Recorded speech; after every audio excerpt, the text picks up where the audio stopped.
Good morning, gentlemen. Um, Let me start with a sound check.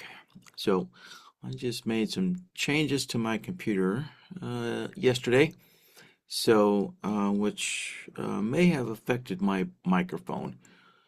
So, if I could just get a sound check and make sure I'm as loud as I used to be in the other workshops, if anybody has any idea how loud I used to be. Um, Yeah, I would appreciate that, good gentlemen. So, all right. Mark says you can hear me fine. Okay, I appreciate that. Thanks. Um, so let's see here. There are at least one name here in the room that I don't recognize right away. Actually, maybe two now. Um, Before we get started here, let me just ask if there's anybody um, new to these workshops or anybody fairly new to these workshops. And the question is, would you like to hear the workshop introduction? All right, so quite often this time of year, there are a bunch of new people to the workshop. So I do need to kind of double check there. The workshop introduction is I'll explain what we do in these workshops and more importantly, what we do not do in these workshops. And then secondly, I'll explain how the recordings work. So that way, if you ask a question, you'll know how soon and where you can get the recordings. And then lastly, there I'll explain what indicators I can install into my machine if you have a question about, using some custom indicator here with Bloodhound or Blackbird. All right. So, yeah. All right. So if anybody would like to hear the workshop introduction, let me know, and I'll get that out of the way first. So, and let's see here. And while I'm just pausing here for a little bit to see if anybody would like to hear that workshop introduction, I do have a question that was emailed in this morning there from John, and I see John's in the room. So this will get the workshop started for us. And then after that, gentlemen, I'll take your guys' questions, live questions in the Q&A window there. All right, so again, if anybody's new to these workshops, we use the Q&A window or the questions and answers window there. And the chat window should be disabled.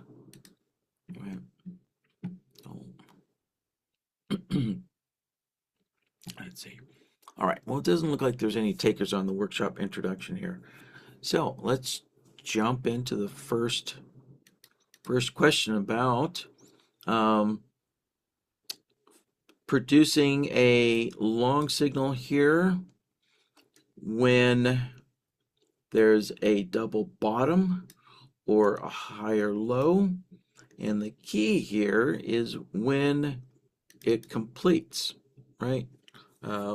And so the reason why that's key here is for the swing trend indicator that's mentioned, right? That's the indicator that puts puts the zigzag swing trend line data there on there, right? And as the market is moving, we can see these right, the lines and the data points here are updating, right? So right now we're currently in a higher low, but of course, does that mean the market's going to stop there and reverse? Of course not, right? No indicator can predict the future. So as the market's moving, right, the indicator is updating itself on a bar by bar case here. So if the market kept moving down, this higher low will turn into a double bottom, similar to what we had up here, right? We had a double bottom right there. But if it keeps moving lower, then we end up with what we see right here, a lower low, or like what we see right here, a lower low. So that's the key here, is to identify it when that swing point, right? When that swing low or that swing high, when it's locked in, right? So in other words, price has to move the opposite direction before that higher low actually locks in as a higher low. So right now it's still under development there, right? So yeah, so that's what we'll look at there. So and yeah, so I don't believe I have actually done this yet before, so we're gonna have to experiment here. And I do have a couple of ideas on my in my head here that should um, that should address, waiting for that swing point to complete, right, or lock itself in place there. Yeah, so like right now, thankfully the market's working with me here, right? The market's starting to reverse. It looks like it's reversing direction. And if it keeps moving a little bit further, then it'll lock in that higher low there, right? Um, let's see here. So a couple of um, piece of information here that you'll need to know is information on the swing trend there. All right, and so I'm going to pull up the documentation here in a moment, but first let's take a look at what data you can get from the swing trend indicator there. All right, so with Bloodhound open here, first thing I need to do is put a file name in there. So let's put today's workshop date in there.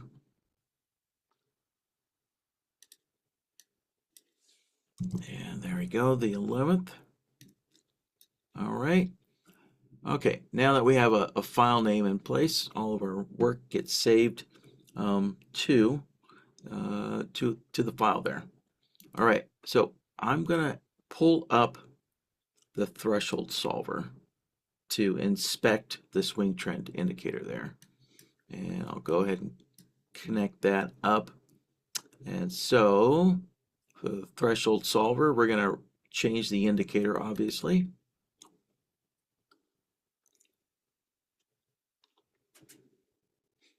Yeah, just waiting for that window to open. There we go.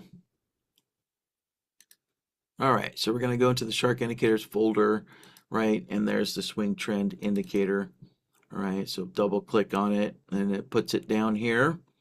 And so here's the list of all the output data, right?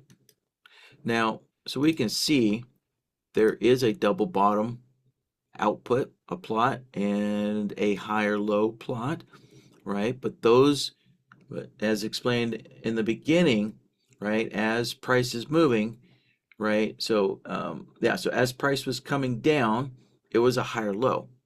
So you would get a higher low output on each of these bars as it was stepping down, because technically that was a higher low in development there.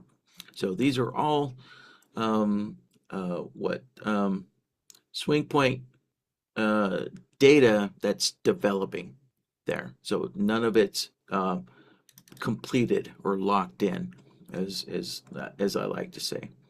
So, and also there's some other things as well. So there's a couple of trend outputs here as well. There's an overall trend, quick trend, breakout trend, and higher high, higher low trend there. So, and you can even read other things like the swing duration, like how many bars did it take, things of that nature, right? So all this output here is what I wanted to get to there. And let's see here. So for now, I'm going to select the double bottom here. Let's see here. For a long double bottom, for a long and a short will be the double top. There we go. Oh, also, let's see here. Yeah, I'm just using the standard settings here. A swing strength of 7 and a double top, double bottom of 20 there. So getting back to, understanding all this data here, let's click that. And I'm going to, well, I don't bring this up much, but there is the help tab here, and you can read a summary, but of course it's a little narrow to really kind of read that documentation properly there. So what I mean, it's good for kind of reading the summary here, but when you need to dive into some of the detailed information, you could, where is it? There we go. We could stretch it out. That helps, but I'm old-fashioned. I don't like reading reading stuff on a small screen like my cell phone. And that's what this kind of reminds me of, but at least it's there for real quick and handy. Um, so what I like to do is go to an actual web browser here, and let's see, I'm going to go to support menu, and then I'm going to open up the documentation on another tab. There we go. So from support documentation, I'll take you to this page. And right here's other indicators and tools. So let's go to the swing trend indicator right there. There we go. So this page actually has the swing trend and the swing highs and lows. So swing trend is first, and if we scroll down, right, here we go. Here's display swing data information here, right? And then actually the data series is really what I want to get to. And so here you go. So here's an explanation of the different trends. So there's an overall trend, the quick trend, the breakout trend, and other metrics right there, right? So swing duration, swing height, percentage, so on and so forth, right? So, yeah. So there's all that information there. So let's get back to, let's get back to finding those double bottoms and double tops here after they've completed. So let's see if we have anything marked up on the chart. And let's see here. I'm expecting that to be marked up. And let's see here.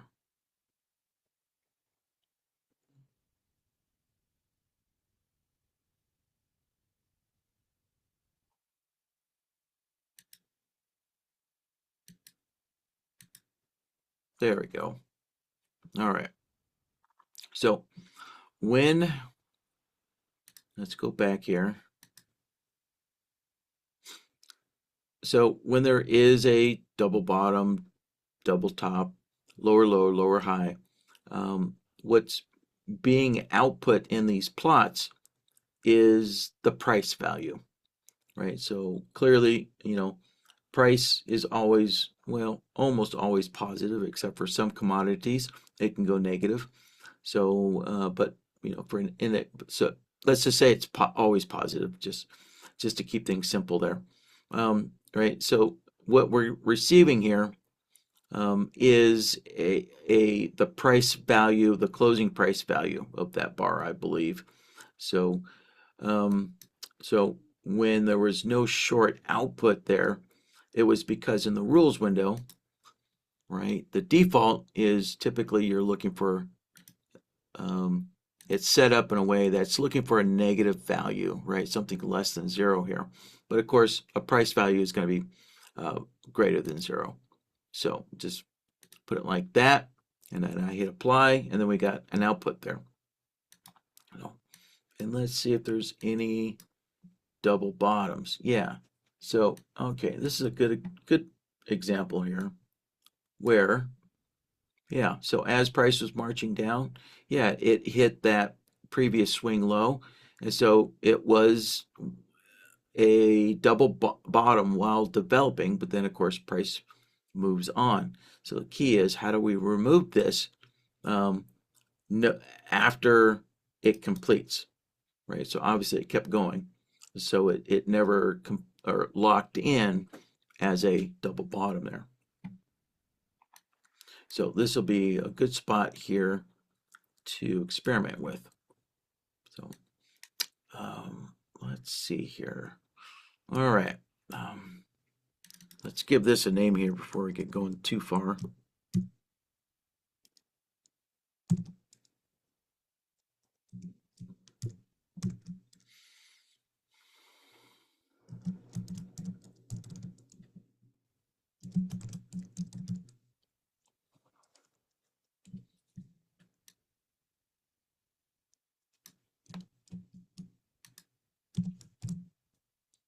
There we go.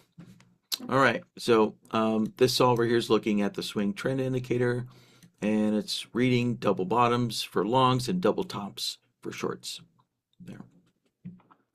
All right. Now, the way that we know that a swing point's locked in is the zigzag line is no longer going down, it's actually going up afterwards, right? So obviously you gotta wait for price to actually reverse directions, and then that point gets locked in. So we're gonna need another one of these solvers here.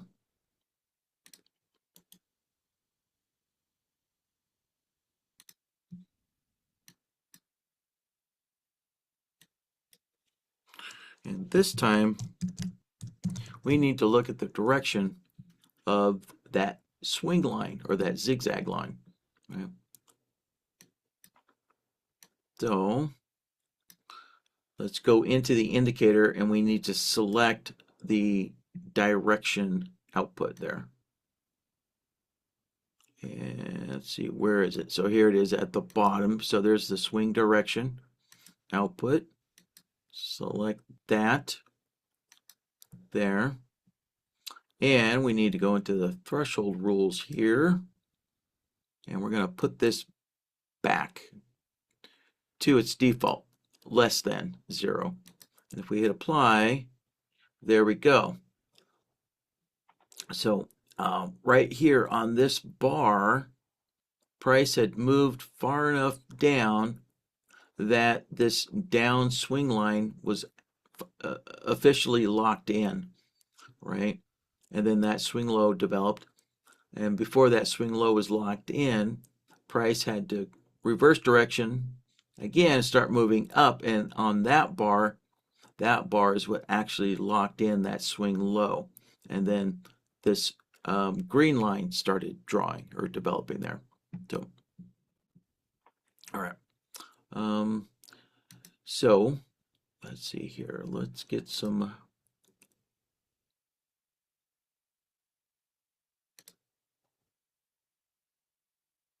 Yeah.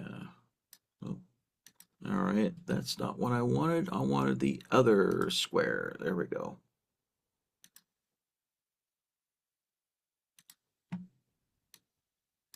There. So I just want to draw here and identify which bars, right?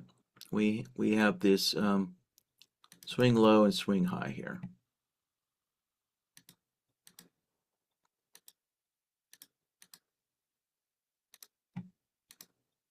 There. All right, good enough. So now we need to compare these two. All right. So on this one here, actually, I was looking at the wrong spot. So there we go. Let's copy this over here.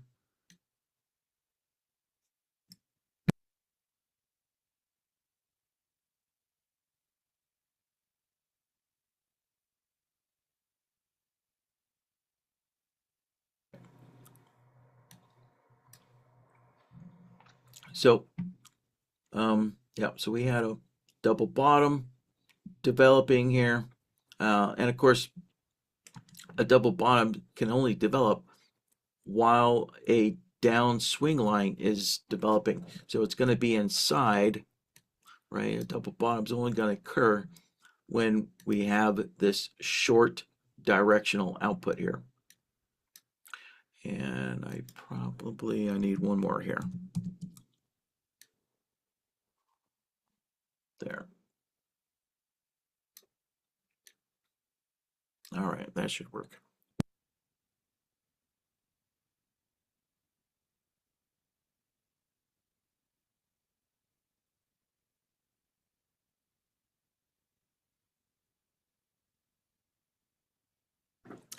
Um, let's see. All right, so we had a double bottom developing during the downswing, and let's see here. Actually, I'm going to need to find another spot here. So the way that we know that this double bottom's locked in is we need this long output, right? We need the swing line to reverse direction, and we need this upswing to start developing, right? Denoted by this long output here, right? So, so one of the other things I should do is, actually no, this is right. So we do want a long output when there's a double bottom that had started to develop. Yeah, so actually that is okay here. But actually, let's go back here. Yeah, here we go. So I can work with this, and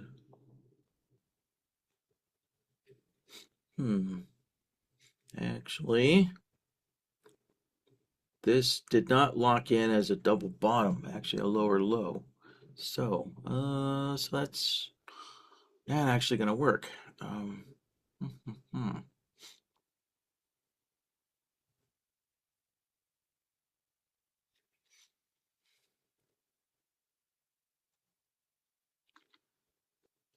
Well, there actually may not be a way to do that.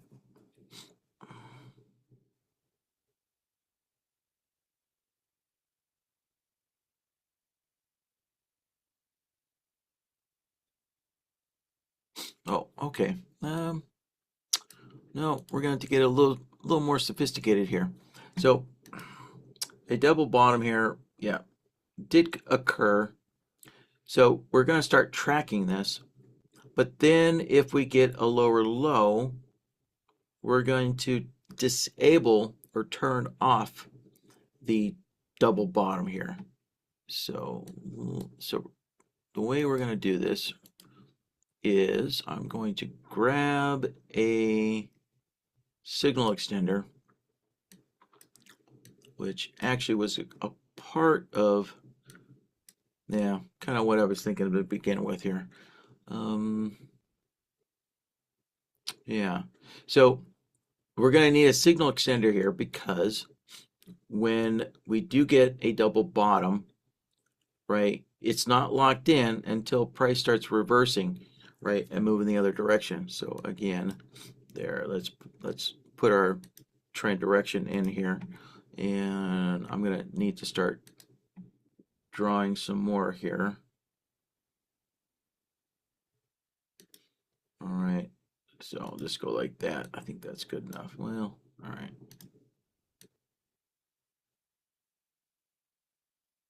There.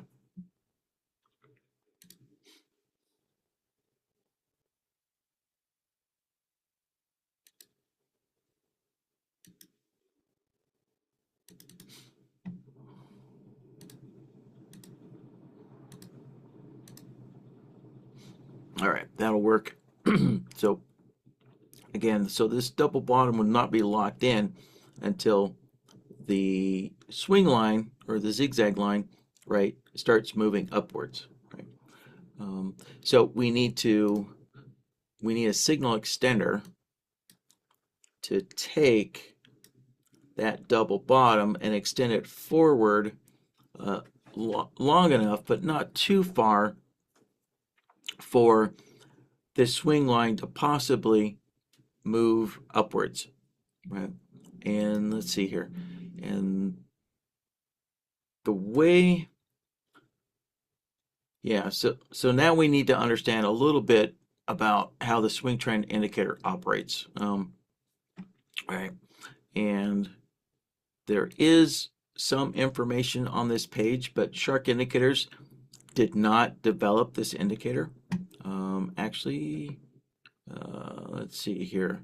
Yeah, so this indicator was actually derived from the price action swings indicator, which was written by Dorston, right? So we're not the authors of this here. So we don't have all the information on this indicator, and also just note that we can't answer any kind of technical questions about this indicator since we didn't develop it. So, all right. But I do know that basically the swing strength here, we do have some answers here just from observation here that that in the typical mode here, right, and so let's go into the swing trend indicator here, right? So in the standard mode, the swing strength is essentially counting bars here. So this 7 means that it could take from the low point, from the bar that makes the lowest low point, it could take up to 7 bars before it reverses direction here. So let's see here. 7. And actually it took 8 bars. Well, I guess the swing low does not count. So if we start after the lowest bar here, so that's 1, 2, 3, 4, 5, 6, 7. All right. So that means if that low point was the double bottom, we would need to extend that out 7 bars. Actually, yeah, extend that out 7 bars there. Yeah. So we know that this actually is the double bottom. And so if we could extend out 7 bars, right, we get to there. So it doesn't quite get us to the point where the swing line flipped up and started an upswing, right? Which is exactly what we want because this actually is a lower low. So this needs to get excluded there. All right. And what I'm also going to do here is I'm going to make a copy of this, paste another one down here. And this time, I'm going to look for lower lows and higher highs. All right. So yeah, so if price keeps going down, this double bottom turns into a lower low as if price keeps marching down. So I'm going to use this lower low to turn off the signal extender. So, but first, let's go into the indicator and let's change our plot here. So let's see here. Yeah, so it doesn't really matter if for the lower low if I use a long or a short. Actually, I'm gonna just reverse it there, and so I need the higher highs. Okay, there's our higher highs. There, good. And remember to adjust the double top, double bottom settings there, and the swing strength as well when you're setting up your swing trend indicator here. There. So, okay. So there we go. So we can see, yep, that 1 bar there, because it pushed through far enough, it became a lower low. And then we can see here, right, as the close of the bars pushed above the swing high, now we have a higher high developing here. And of course, that bar didn't actually develop a higher high. We can see that high is a little bit lower than the previous one. So there's nothing there. But we're going to use this. So I'm going to use this short output from this solver to reset our signal extender here. So for the signal extender, I'm going to go into the reset options here. Let's open this up a little bit more. And let's see, reset signal was the default. Okay, then, yeah, let me go back in here, into the indicator here for the swing trend, lower low, higher high. And I'm going to switch my outputs here. So remember, I was kind of deciding if I wanted the lower low to do a long output or not. And so I'm going to go put it back like that. So a lower low is actually going to produce a long output, and a higher high will produce a short output. Okay, there we go. So those outputs have just been reversed, like so. And so now, actually, sorry, we're looking at the wrong node here. Yeah, so there we go. So this lower low is now outputting a long, and all right, and higher highs are outputting a short. And so if we look at, so here's our signal extender, right, without a reset there, right? So we get a double bottom, extends for 7 bars. And here we can see, right, this bar, right, that high point almost reached, right, that swing high. So a double top, right, that bar produced a double top output. And again, if we just want to double check this, yeah, there we go.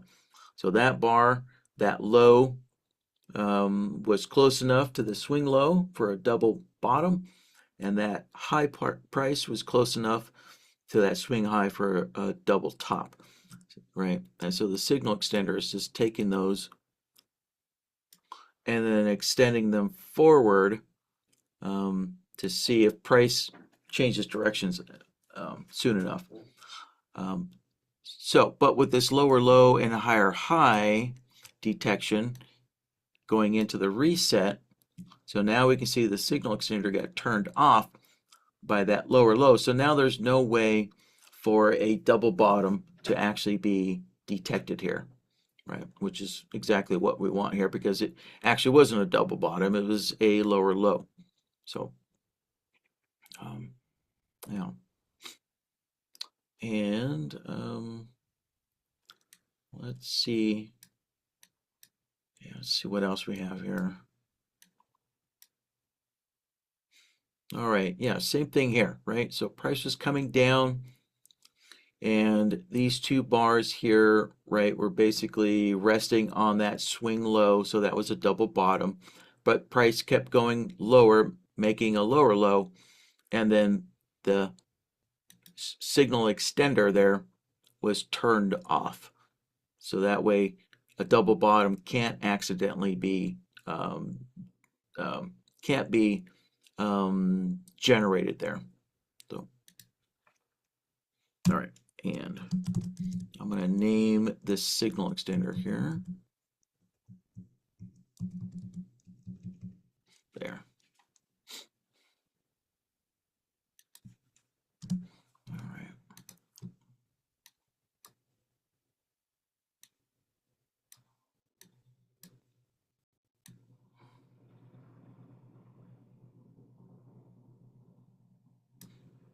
Okay, so here we do actually have a double top here. So let's take a look at this.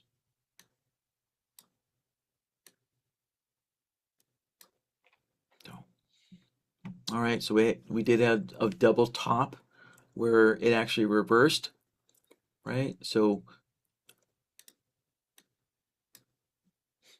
yeah, so there's our bar that output a double top, and then we have the signal extender, right? So it's taking that short output and extending it forward there, right? And next, we need to see, all right, so when did it actually,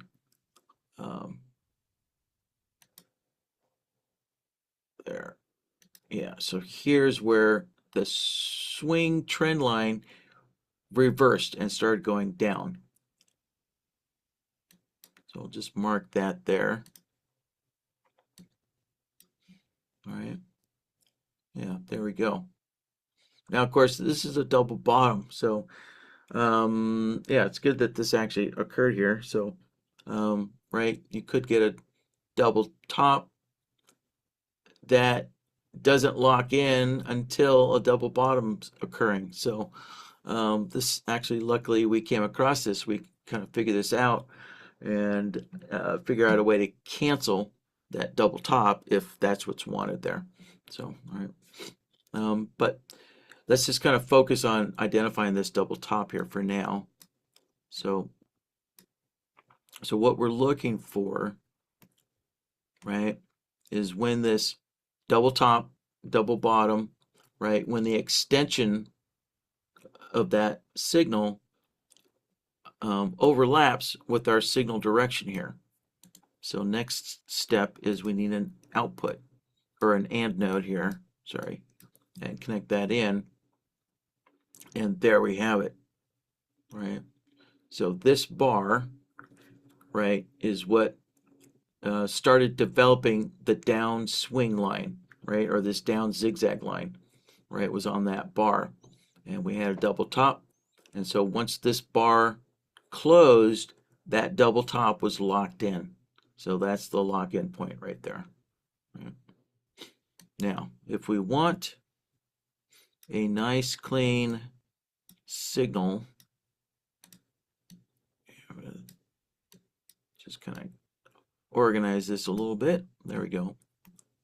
Now, yeah, so if we wanted a nice clean signal, right, because why do we have 4 bars of output? Well, because this downswing only took 1, 2, 3, 4 bars, right? It only took 4 bars, not 7, after that double top, right? So sometimes, right, the swing direction can change much sooner than 7 bars, but 7 bars is the maximum, or 7 bars is when a decision has to be made. Right, basically, it's what I was saying about the swing trends, swing strength. Yeah, so that swing strength means, after a high point or low point, you have 7 bars maximum, yeah, to change directions. Otherwise, you're still in the previous direction there. So, all right. At least I believe that's how the indicator works. Again, don't quote me on the mechanics of how the swing trend works, because again, Shark Indicators did not make that indicator. So, all right. Anyways, kind of back to this. So since our downswing was locked in sooner, if we wanted to kind of clean this up here a little bit, all we need to do is just add a signal blocker there, like so. There. And I think 5 is good enough. We might need to block for 6 bars, right? In other words, 1 bar less than our signal extender. Because I guess technically you could get, right, a high point, and then the next bar could just crater down, and then the swing trend line or the swing trend direction instantly will flip downward.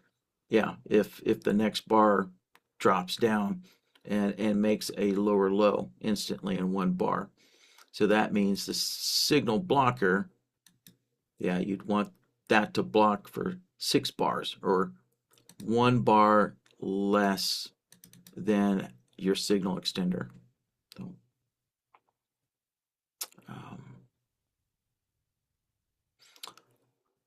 well, all right, so now let's kind of get back to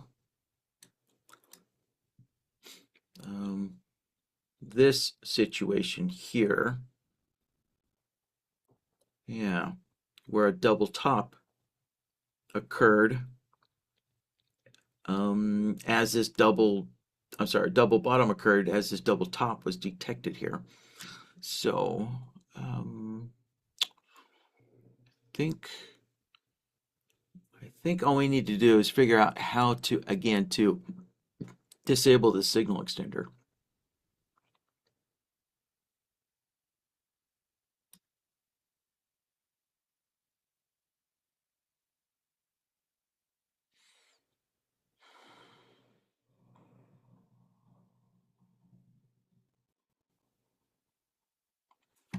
Yeah.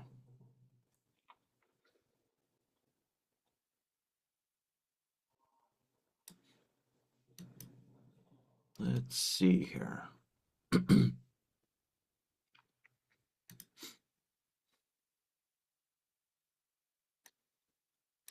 All right, so I think we can disable the signal extender by the input, right? Because the input is what's generating those long outputs there.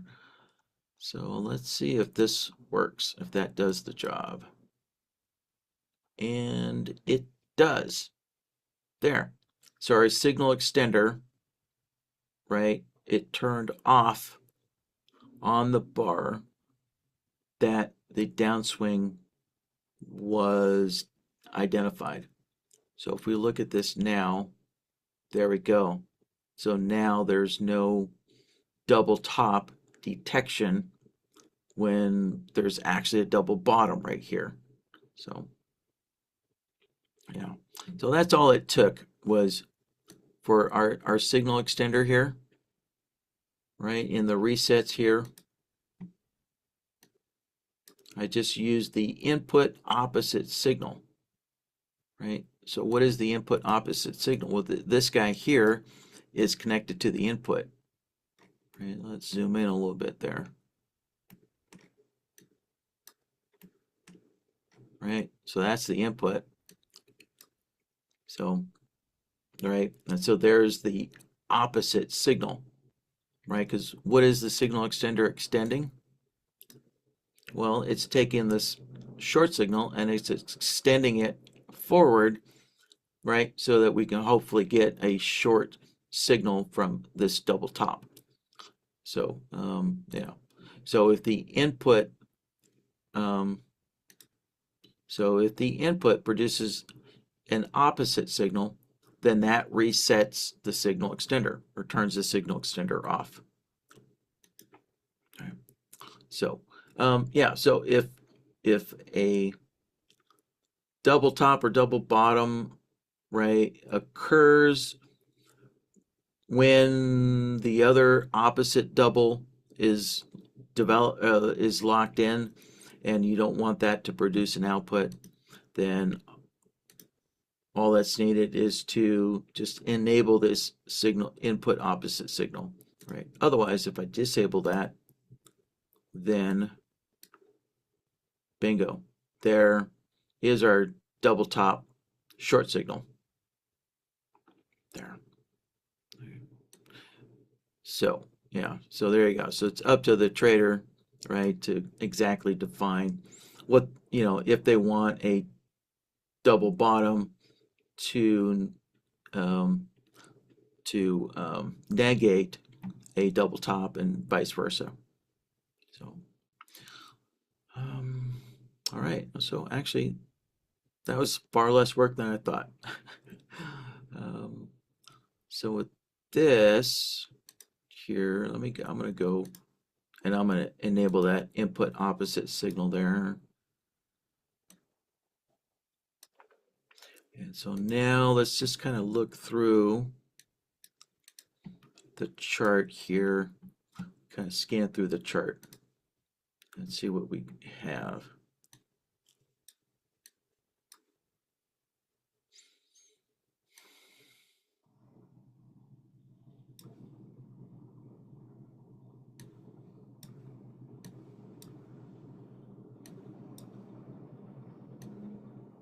Yeah, not that many double tops or double bottoms.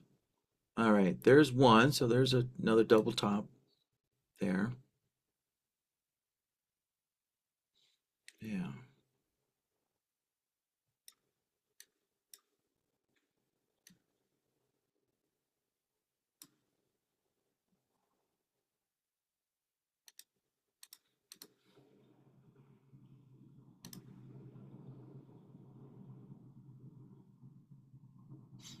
All right, there's another double top.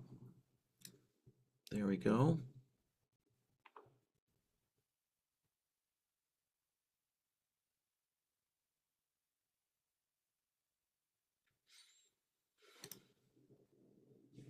And another double top.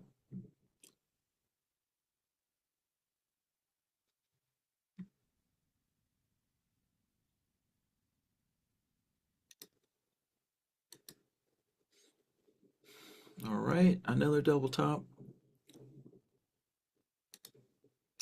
And I'm hoping to find some double bottoms. Just to confirm that the double bottom is detecting everything. I mean, I'm 99.99% sure it does work, but it's always great to actually get confirmation on a chart.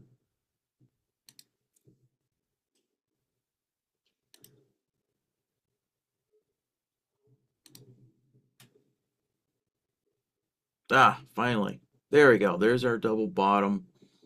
And there's, yeah, there's that bar with the big move that finally locked in that double bottom. Excellent. Okay. So now let's work on the higher lows and lower highs here. All right, so again, for a long, we did the double bottoms. Now we're looking for the higher lows there. All right. And we have higher lows all over the place. So there's one that we can work with. And let's actually, um, yeah, this will work great. So there's a successful higher low. And in here, I believe we have a failed lower high right in here, right? So as the market's moving up, right, it's going to be in a lower high as it's below this high point. But we also have a lower high here, but we do have one here that's developing, and then I think it's going to turn into a double top, double bottom, and then eventually a higher high. So we want to make sure that this lower high, right, doesn't produce a signal, or yeah, effectively gets turned off, reset, right? And then we do have a lower high here where looks like a double bottom hmm, might might disable that lower high. We'll see how this all works out. So, all right, let's move that up.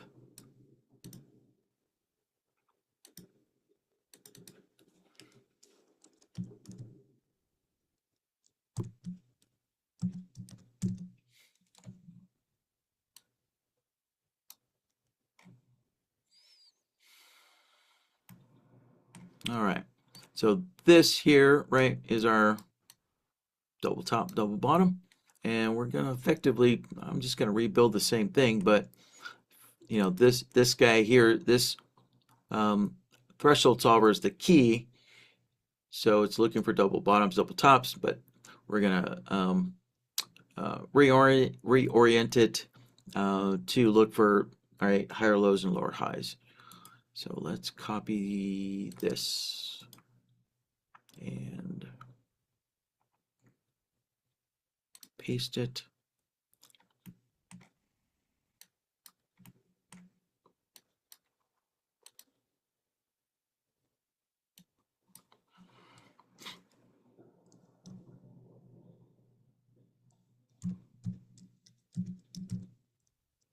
There. All right, so we just need to go into the indicator and select the correct outputs here.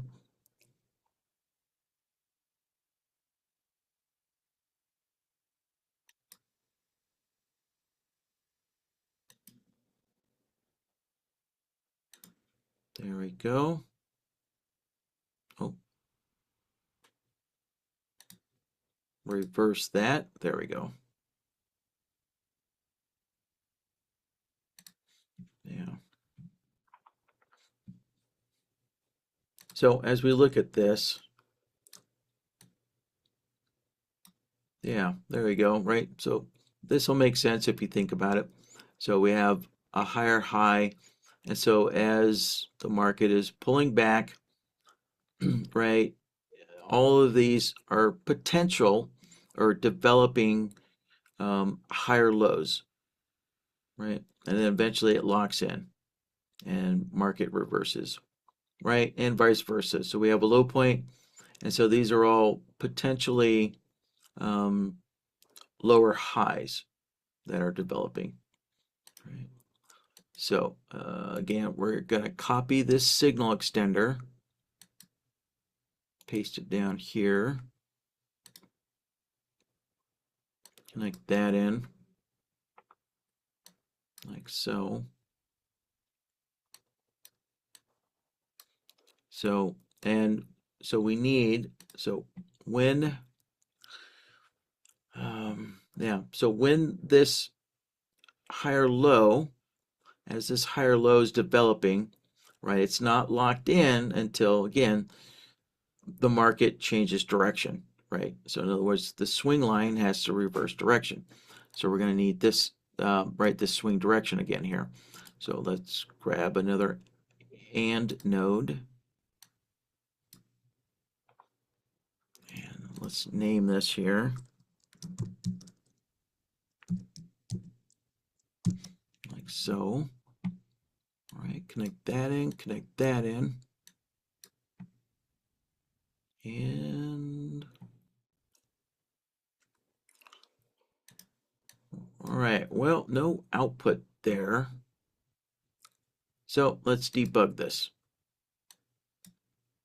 All right, so let's take a look at the swing direction here. So, all right, so the upswing move here started there.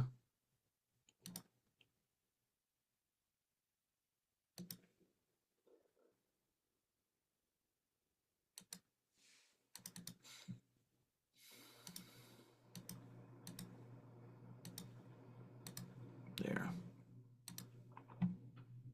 All right, so now we're going to look at this signal extender here for those higher lows and lower highs. Let's see what happened. All right, so here's our higher low and extended for 1, 2, 3, 4, 5. Oh, yeah. So what we need to do is turn off the input opposite signal there. Yeah. Disable that reset. There we go. Yeah. So as the swing, right, as the swing line reverses direction, right, we go from developing higher lows into lower highs. And of course that produces, right, a short output. So this short output was turning off the long output there. Yeah. Okay, so now that we have this 2-bar overlap, there we go. And there we go. So there's our first bar where this zigzag line, right, flipped up there. So this bar is what locked in that higher low. Yeah. All right. And again, let's copy this signal blocker.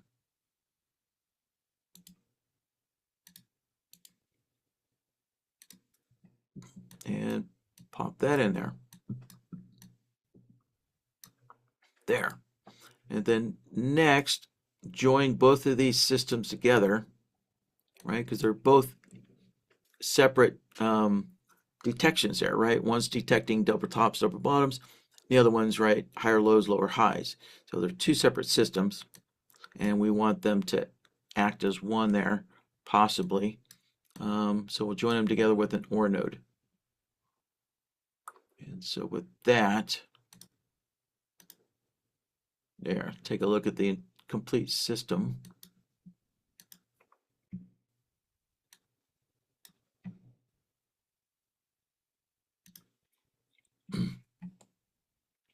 And let's go back to the beginning of the chart.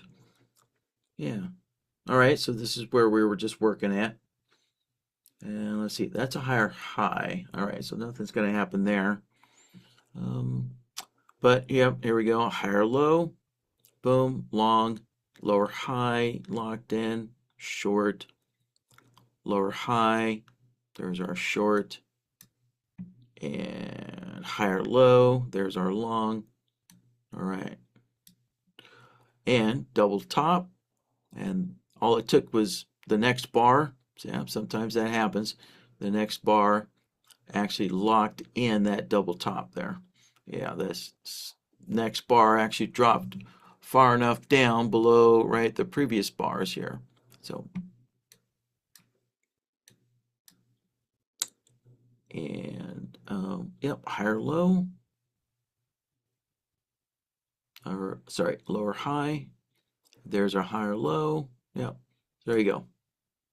Definitely, obviously, a lot more lower highs, higher lows. So, all right. So with that, let's see here.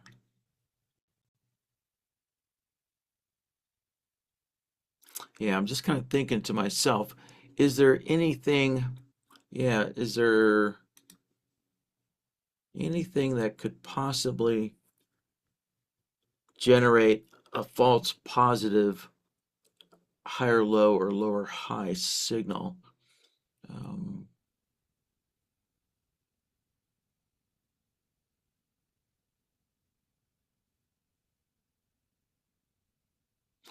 let's see, we didn't actually get anything here.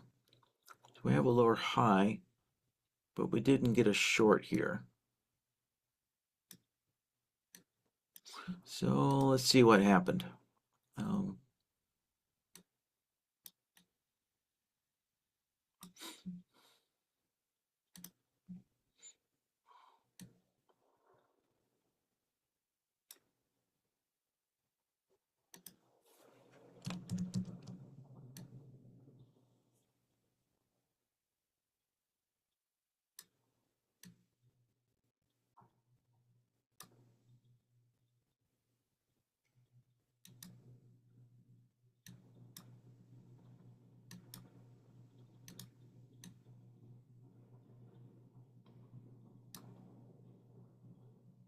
there.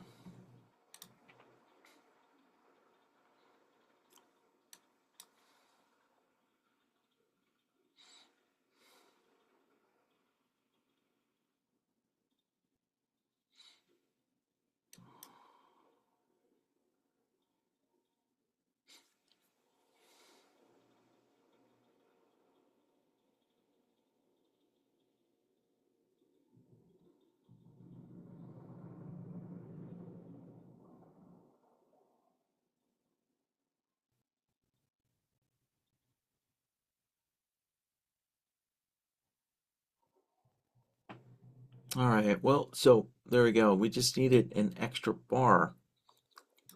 So we can see the signal. So we're looking at our signal extender, right? It's extending for 7 bars. So my counting actually was off by a bar, right? So we can see that, actually, yeah, all right.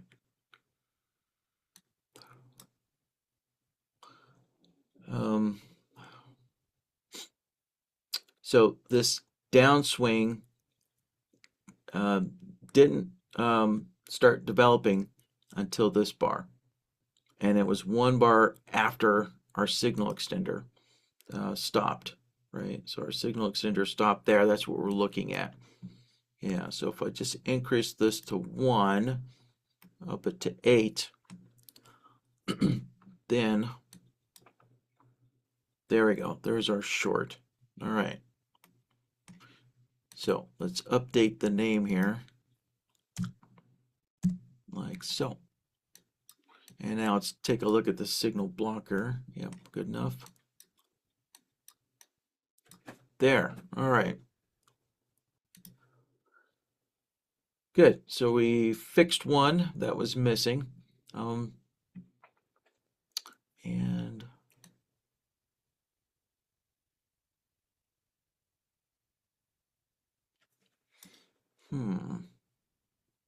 so I'm seeing a long output there.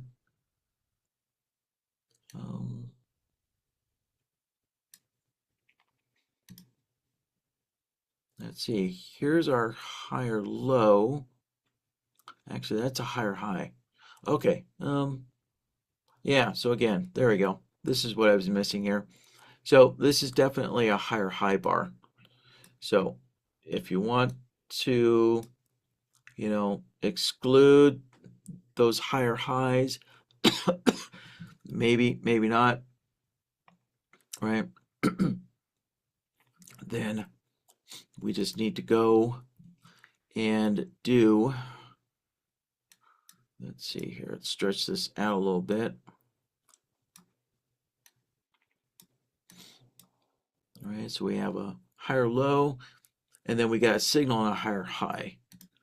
So if we wanted to exclude that, right? Remember for the double tops and double bottoms, right? We used a lower, lower, and higher high to disable that double top, double bottom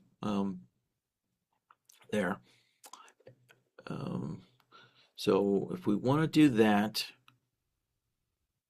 let's see here. Yeah, what I'm going to do is I'm going to take the solver from here and drag it down.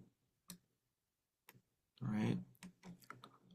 Now, the one thing to note here is this solver and this solver are both the same solver. They're both this solver right here from the master list. Right? So if I change one, it changes the other. So this is just a visual representation of the same node here. All right. So I could have taken this and dragged it all the way down, but I didn't want that long line. It's just a matter of preference there. I kind of like, it looks cleaner to me like this. So let's see here. So if I put that in,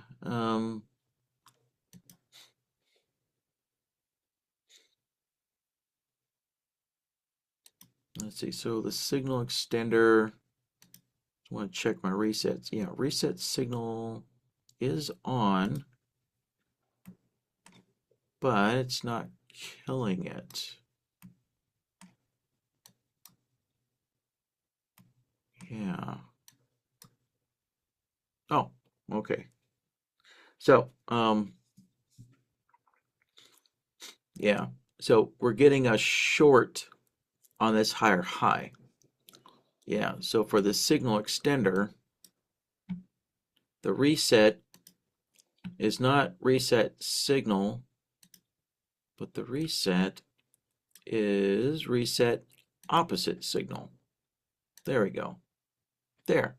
So now we can see the signal extender, right? It turned off as soon as this higher high developed. Yep. Okay, so now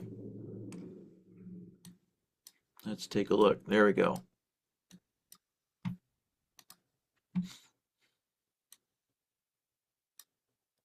There. So now that higher high actually disabled that higher low. And it's got to be the opposite too, right? So if there's a lower low and a sorry, if there is a lower high that turns into a lower low, I'm sure there's one around here somewhere.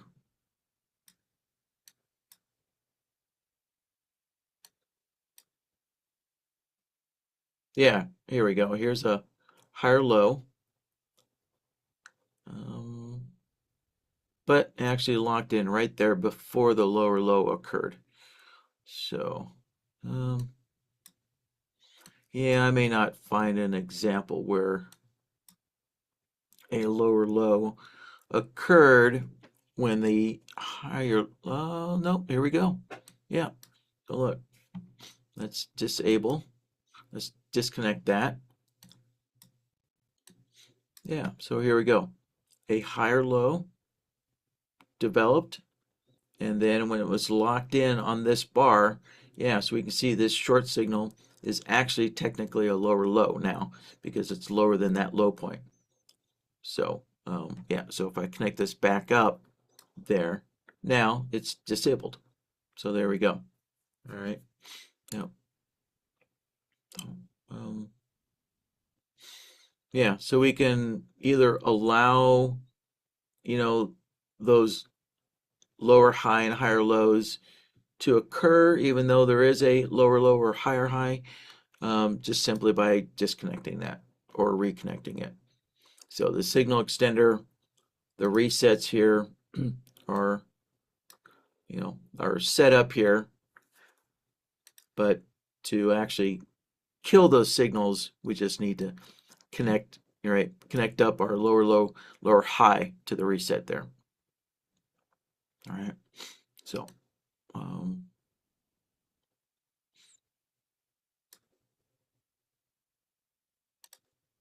yeah, actually, looking at that, that looks like a pretty good signal. So I'll leave it disconnected. What the heck? There.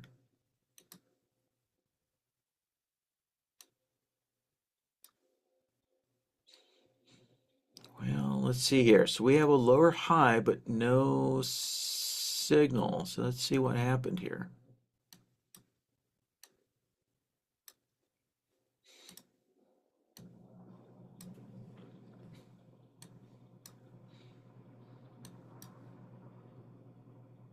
Oh, this just took a long time before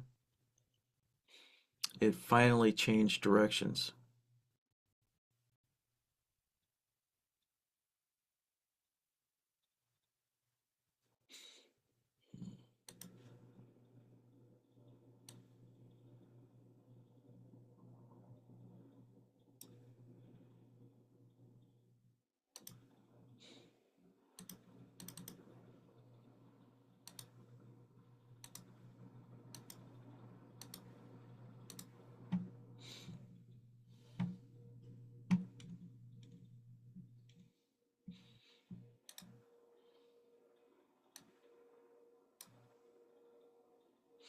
Yeah, so our signal extender is only going out 8 bars.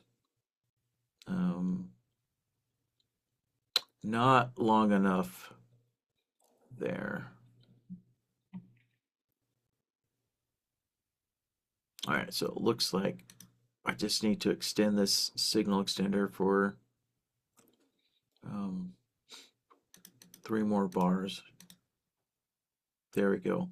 So there, now we have some overlap. Right, if we stretch this out a little bit, right? So that bar is when the downswing first was detected. But that is also a double bottom, double top. So, and we don't have, yeah, we don't have double bottoms, double tops excluded, right? Excluding this short here.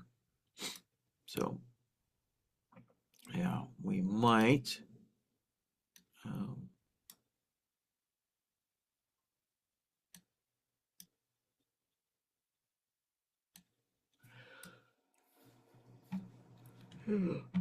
So, yeah.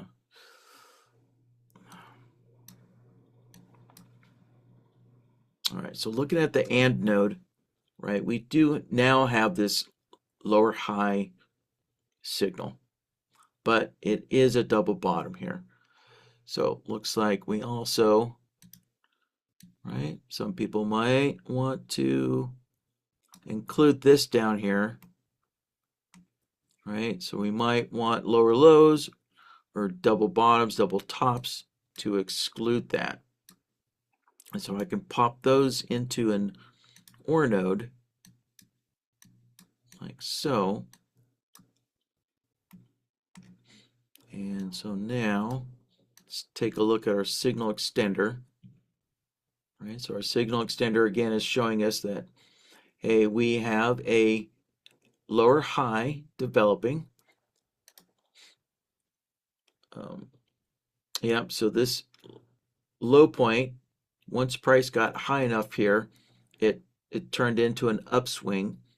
And so this is now a lower high in development. And there we go. And now it finally locks in when we get to this bar. Yeah, so if we want to exclude this because this is a double bottom, yeah, that's a double bottom. And then the next one's a lower low. If we wanted to exclude that, we could just connect that into the reset there. And there, now we can see our signal extender turns off on this bar, which is a double bottom here. All right, yeah. So there's the long output there for double bottom and lower lows, turning off that signal extender. Yeah. So yeah, so there we have it. It's all right.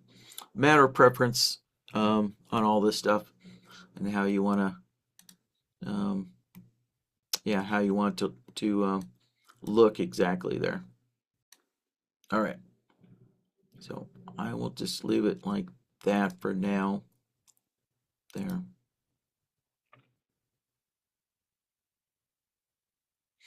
All right. Well, I think we progressed pretty good on this here. I have a feeling we covered every kind of scenario where swing points are clashing with each other, you know, or developing, yeah, developing swing highs and swing lows are clashing with the previous one. So, all right. So with that, let me take a look at the Q&A window here, and see what kind of follow-up questions there might be here. And all right, yeah, it looks like John has a bunch of questions here.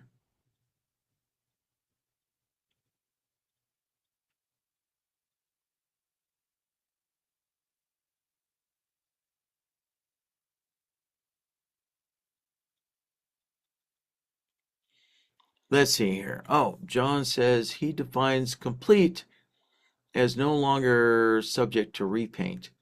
Yeah, the indicator never repaints there, John.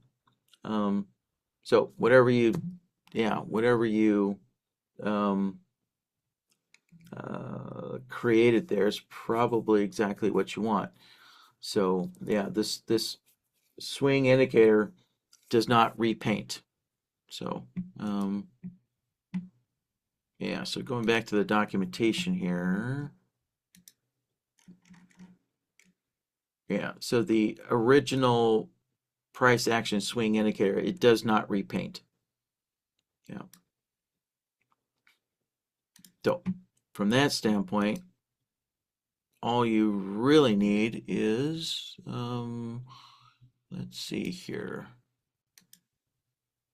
All right, let me give this system a name here. Um, uh,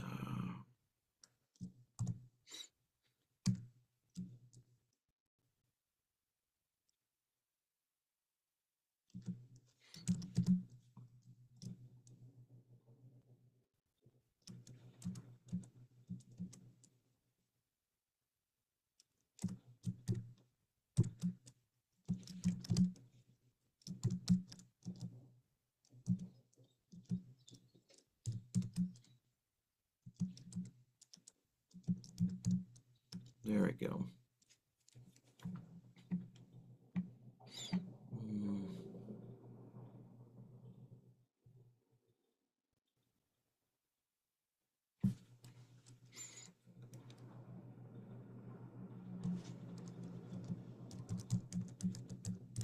All right, so I'll just call this one filtered here.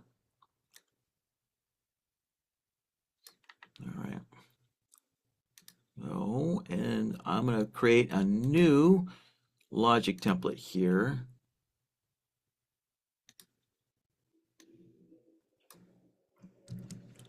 This one will be unfiltered.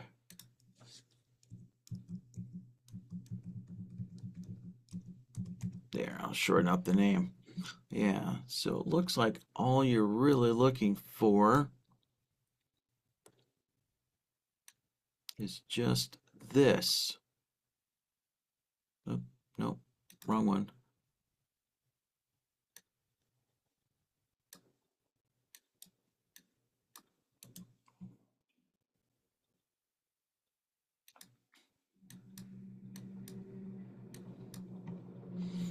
There, so now we have it. Yeah, let's see.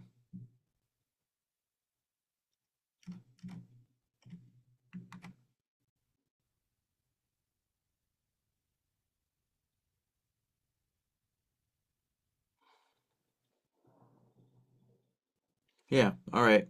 So as price is moving up, there, it's developing this double top there.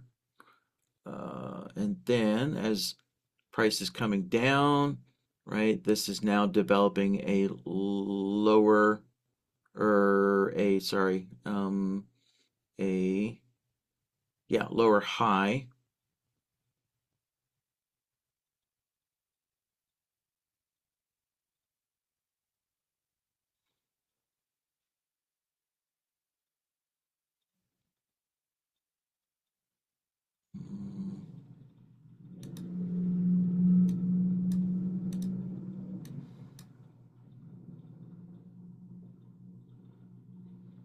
And sorry, higher low, yeah, higher low.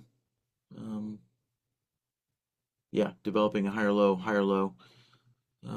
Yeah, so I think, because since it doesn't repaint, I think what you're after is just those raw signals there. Yeah.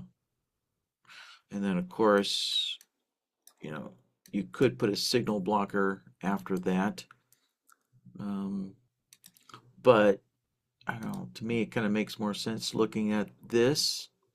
So, just so you see the raw output there. So, let's see. John said should have sent a chart, a screenshot. Yeah, that's always a good idea. Um, let's see. All right, so I'm just gonna go through, yeah, all of John's follow-up comments here.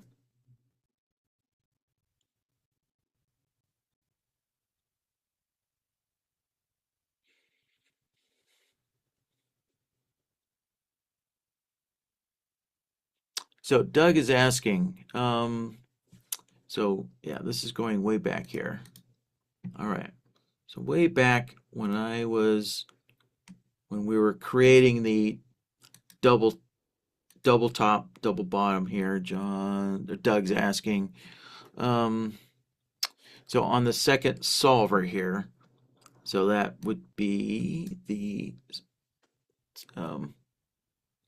swing trend direction solver here.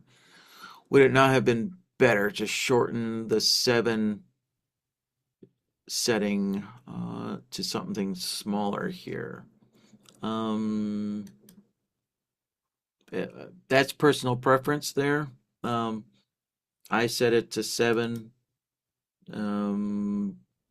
Yeah, as I explained,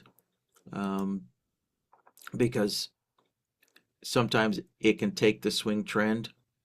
Well, again, I believe the way that the swing trend indicator works is the signal strength that you're going to need at least sometimes it might take up to 7 bars, right, based on the swing strength there, before a double top or double bottom's locked in. Yeah, so that was the reasoning there.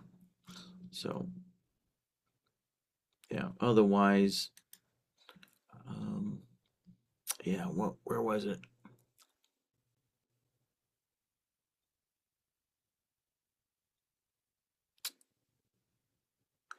Yeah, so if we pretend that, yeah, hold on a moment.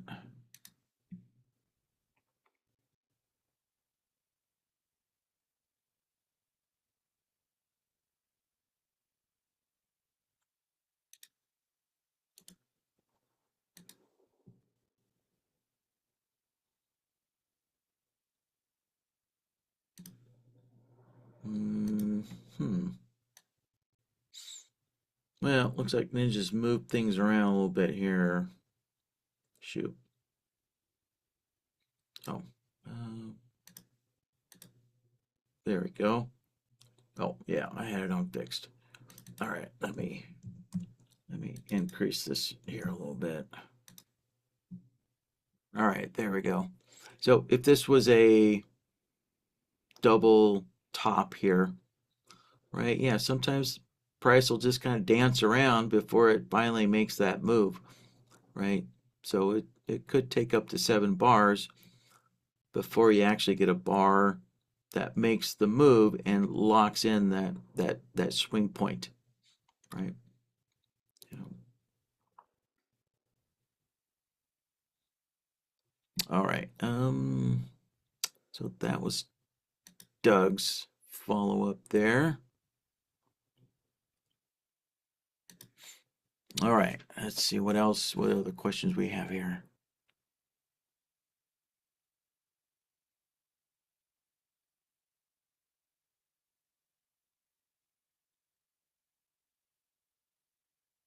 Yeah. So John's just commenting. Yep. Usually a swing gets marked at the top or bottom, but only gets locked in a few bars later. Correct. Yep.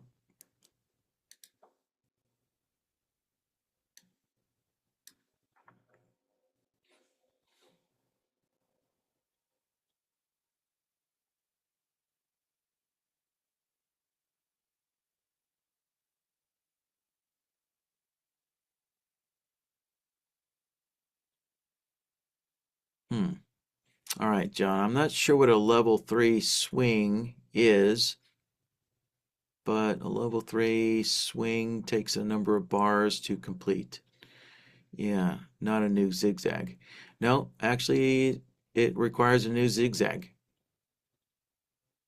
So nothing completes until a new. So, I mean, the definition of a swing point is the market has to reverse direction. And that's the only way you know it's locked in.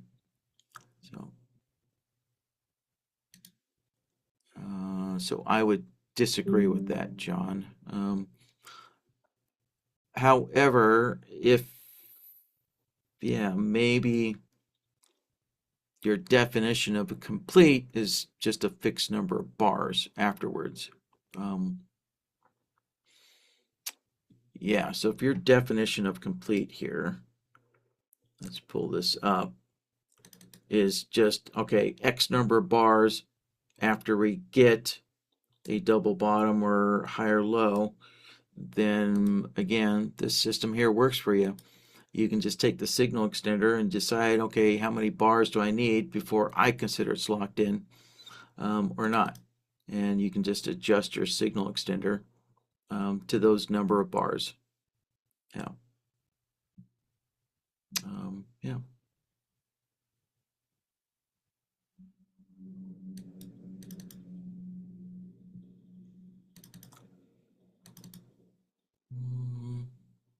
Let's see. All right, so let's move on here.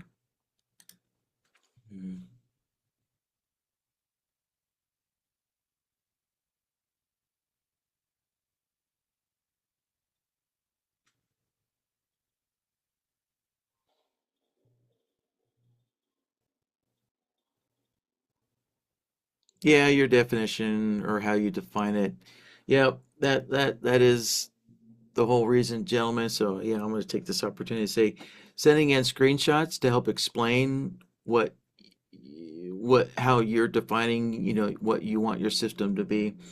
This kind of illustrates the reason why screenshots are literally in our industry is worth 1,000 words.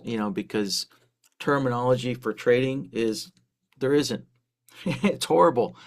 Yeah, there really is no consensus on defining price patterns. Basically, that's what we're doing here is defining price patterns. So yeah, so screenshots, yeah, go an extremely long way to help solidify to somebody else what exactly you mean. So yeah, um, let's see here.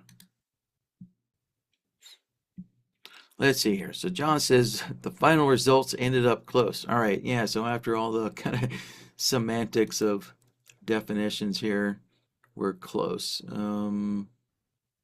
Okay. Um, let's see here.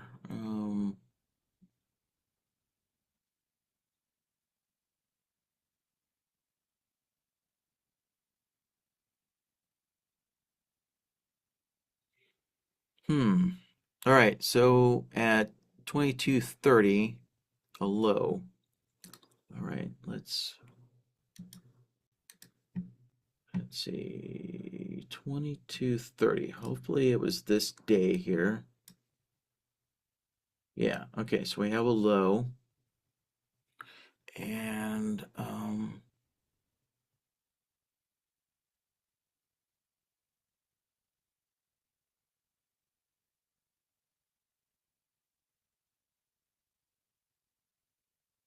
let's see, not a new zigzag in the opposite direction. Let's see here. Actually,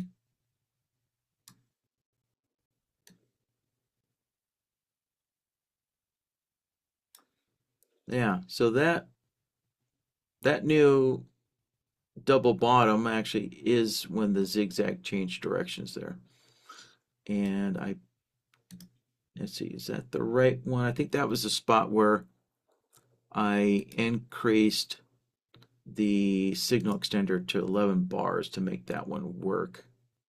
Um, let's take a look. Yeah, yeah, that was the one where, yeah, I extended that signal extender there actually to 11 bars. And I didn't rename it there. There we go. There. So again,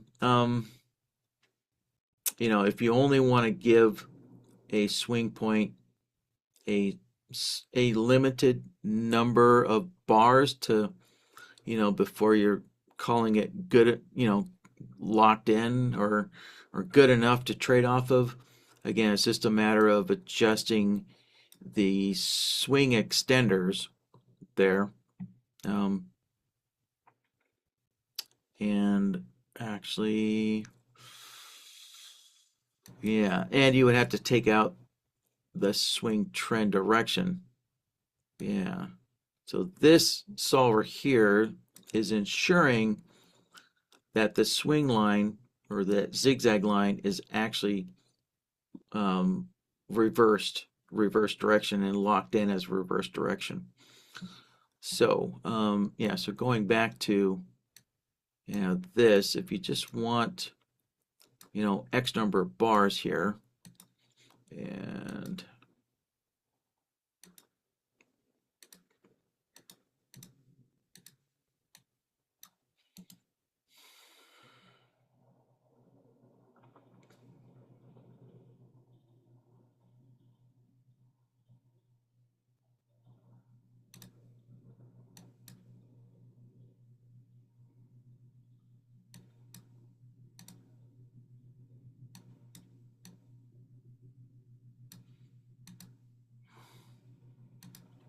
all right, I'm just gonna whip this out real quick here. I'm not really gonna.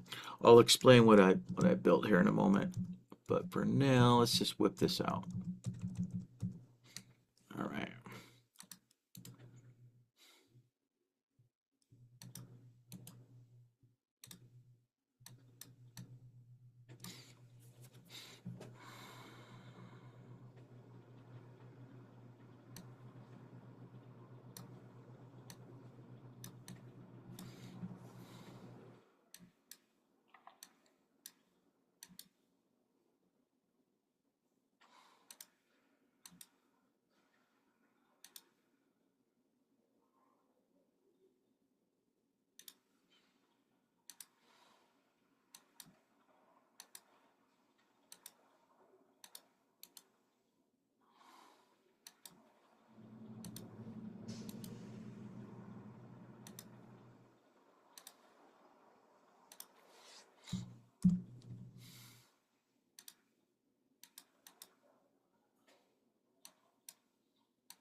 let's see here. So I think I have this all rebuilt. And I'll just have this rebuilt without the um, trend direction here. So, all right, so there's a double top, double bottom, and sorry, double top, and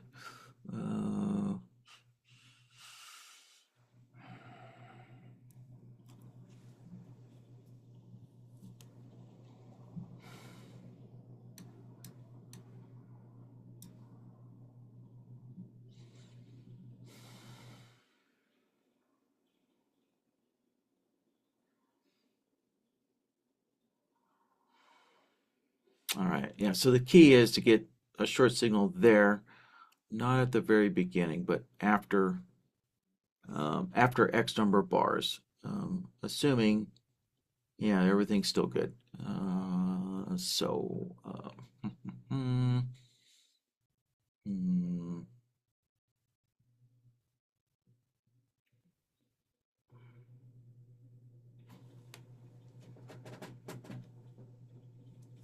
oh,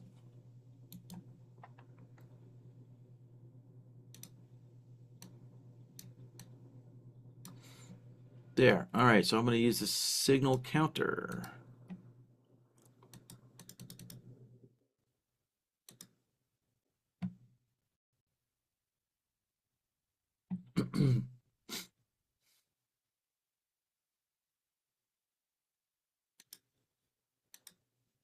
There we go.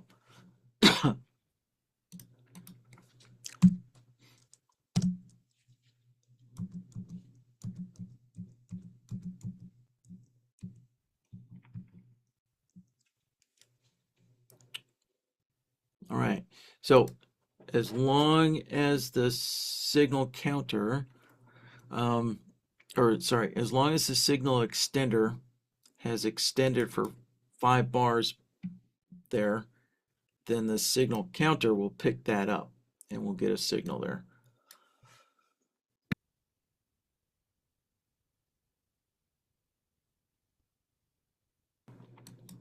All right, so let me do the same over here for all these double tops and double bottoms.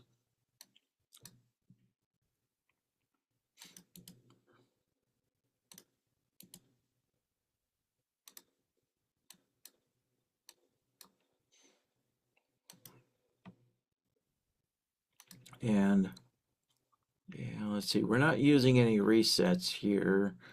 All right, yeah, I didn't actually need to turn anything off. Yeah, so for the signal counter, the only reset that's on by default is the reset signal, and there's nothing connected to the reset. So, yeah. All right. So let's look at the higher, low, lower, high. And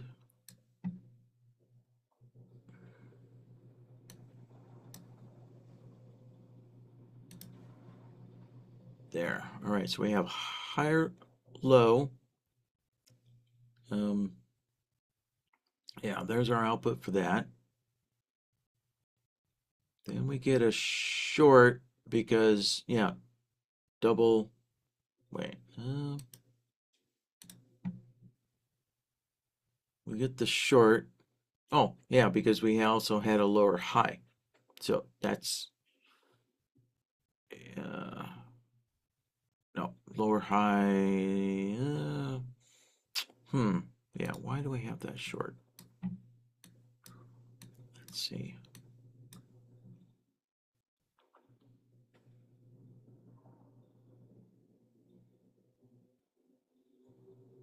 Oh, yeah, that is a lower high. Yep, that is a lower high. Okay.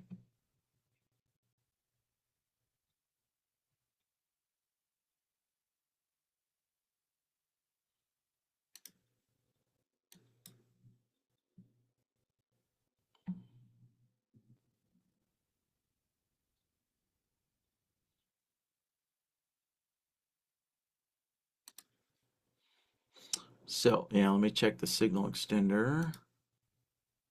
And, hmm.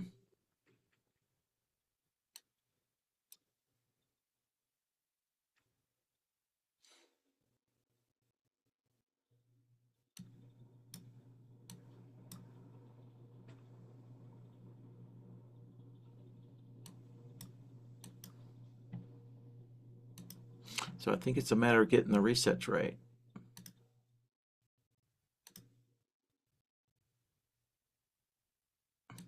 Maybe not.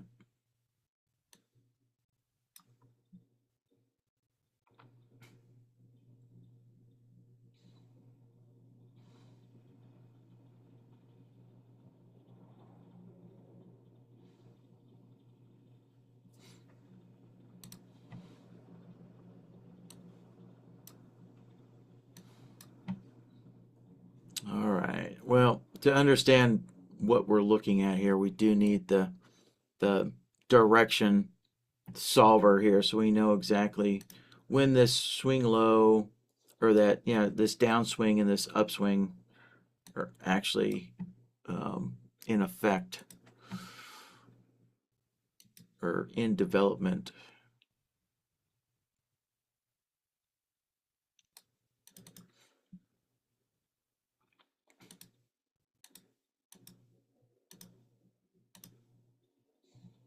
There.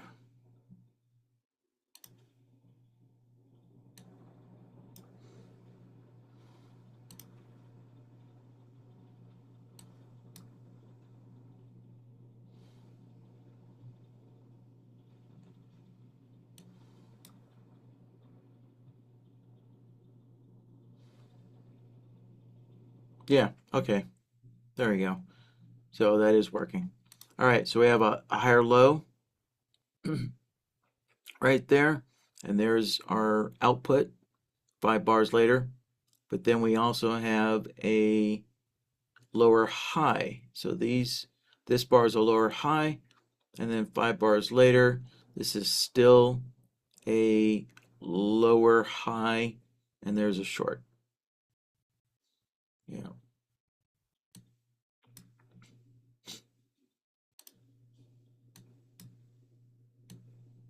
Yeah, let's see here. Um, okay, yeah, so we have a lower high there in development, and actually,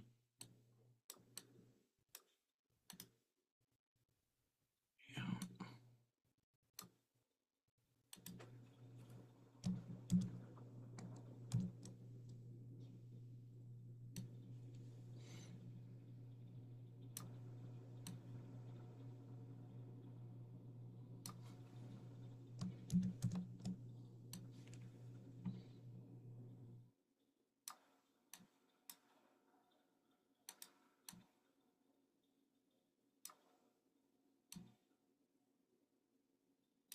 there we go. Now we have our markers on the chart.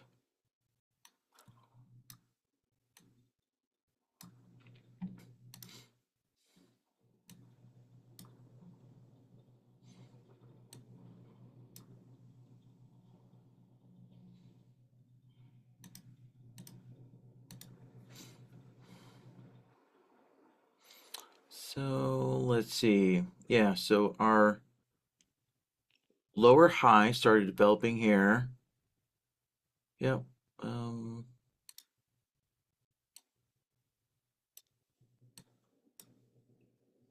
Actually, it started developing there on this bar. Okay.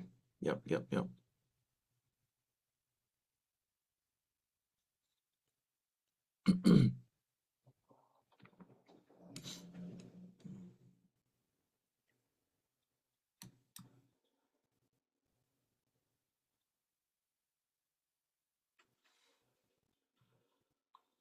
Oh, we got a connection there by accident. There we go. There. All right.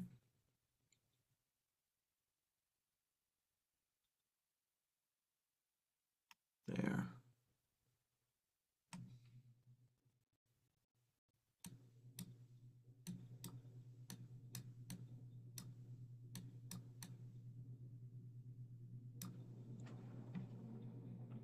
All right. So essentially, yeah, this system here is just without the swing direction, locking in and reversing direction, locking in those points. So yeah. Um,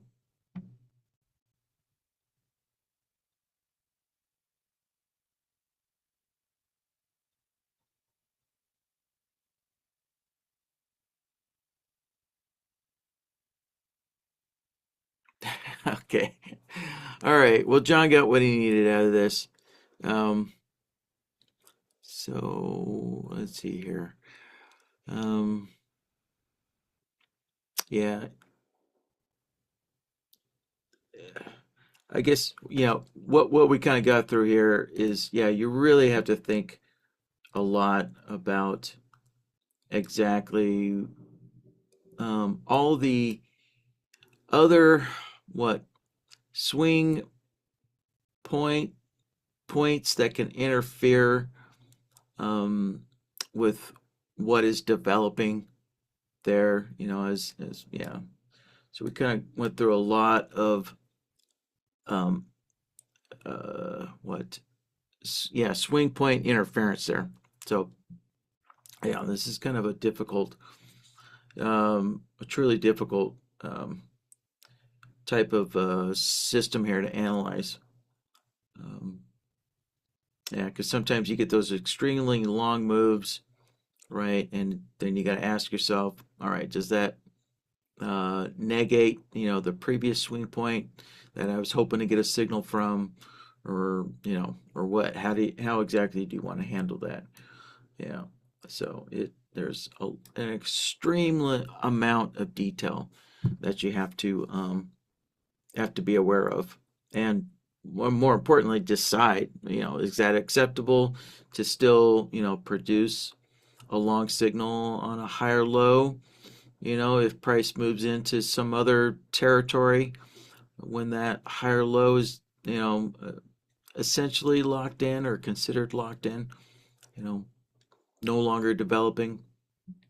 Yeah, tricky stuff there. A lot of yeah decisions have to be made. So um, there.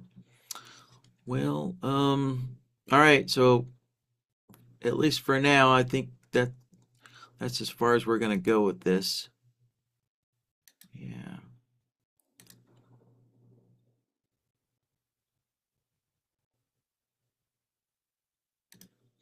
Mm,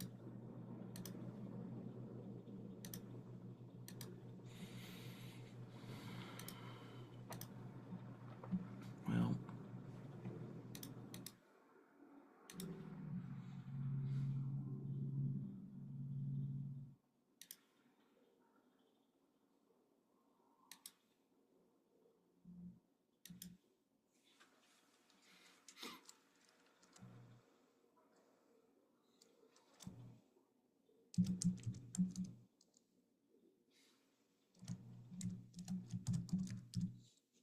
there. All right. So essentially, yeah, this will produce a signal after 5 bars. Yeah.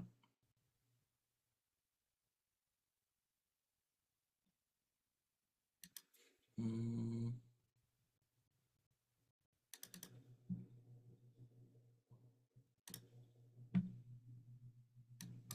there we go.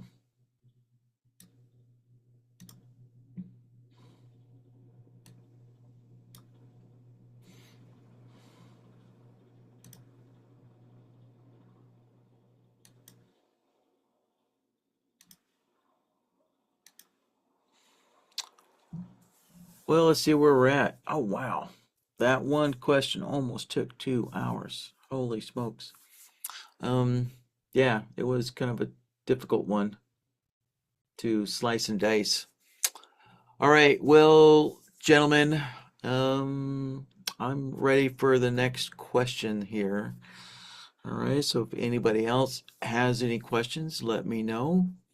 And also, I guess, yeah, I should just a reminder here There's only one more workshop until the Christmas break. All right, one more workshop left this year, and then we pick back up. I believe, yeah, because New Year's is on a Thursday, I believe. So there's no workshops on New Year's, right? It's a holiday. So essentially, the next workshop will be the second week of January. Yeah, so what is that, a 3 week break this year? Yeah, yeah. So typically there's a 3 and sometimes 4 week break, depending on where exactly, Christmas and the New Year's holidays, what day of the week they land on. All right, so if you have questions, gentlemen, be sure to either email them in soon so you can get them in for the next workshop there. Otherwise, yeah, we're going to take a break for 3 weeks. So, and also, just a reminder as well that, where do I want to go? Here we go. So on the training workshops page here, yeah, just a reminder, if you do not get an email from Zoom, then that means there's no workshop, right? So the whole point of signing up with Zoom here is so you get those email reminders, and if there's no email, then that means there was no workshop. So, there we go, January 8th. Yeah. So, oh, yeah, this is actually it says this is the last one. All right, no, we're actually going to add in December 18th this year. Yeah, we're going to add in December 18th there, so we'll get that put in. I guess by Friday or Monday, we'll get that added here for December 18th. So we'll get next week's as well, and then we'll pick back up on the 8th. Yeah.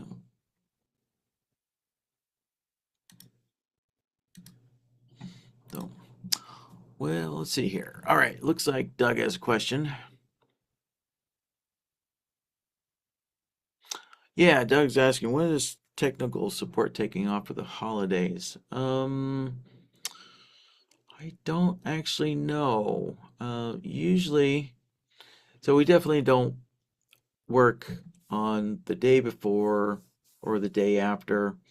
Um, right? So usually there's something like a Wednesday and maybe a Thursday in between Christmas and New Year's, where somebody will jump in and at least what we do is at least take care of licensing issues. So if somebody needs their licenses reset, we take care of stuff like that.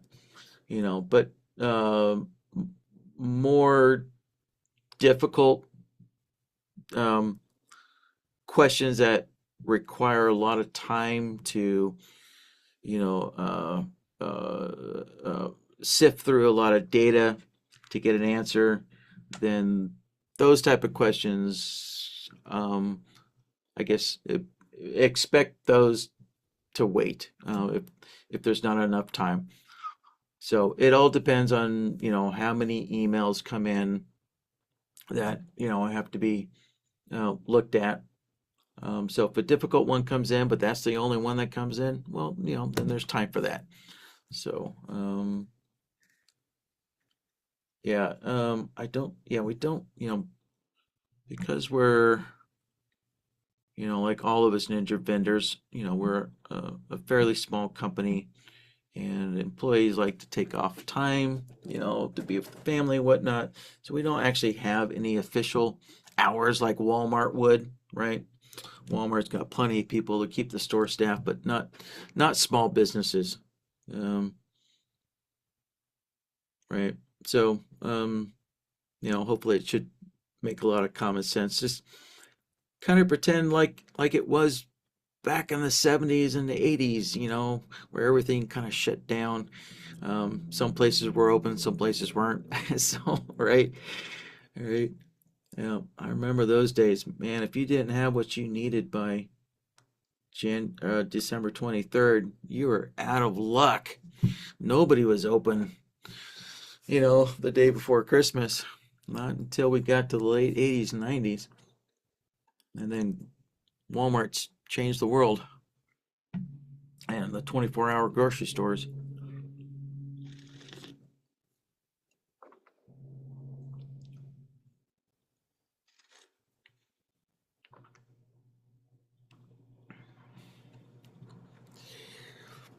Thanks, Doug. I appreciate your understanding there. Yep. So everybody likes to take time off. I know.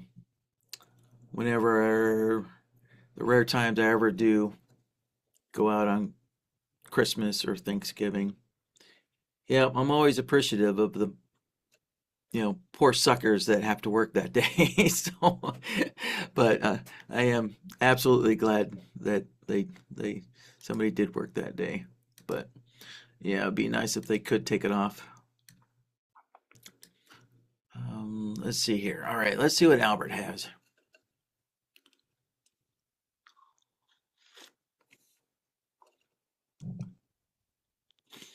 Let's see. So, yes, Albert's here. Sorry about asking a last minute question. Well, we haven't wrapped up. Um, we haven't wrapped things up yet. So, I haven't even started the timer here yet. So, no worries there, Albert. All right, so let me see what your question is.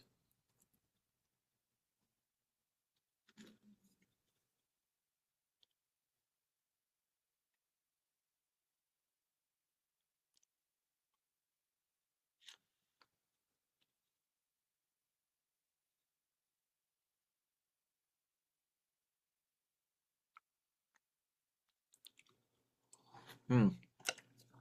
All right. Yeah, so Albert's trying to identify if a Bollinger or Donchian channel indicator has a minimum spread or a maximum spread amount.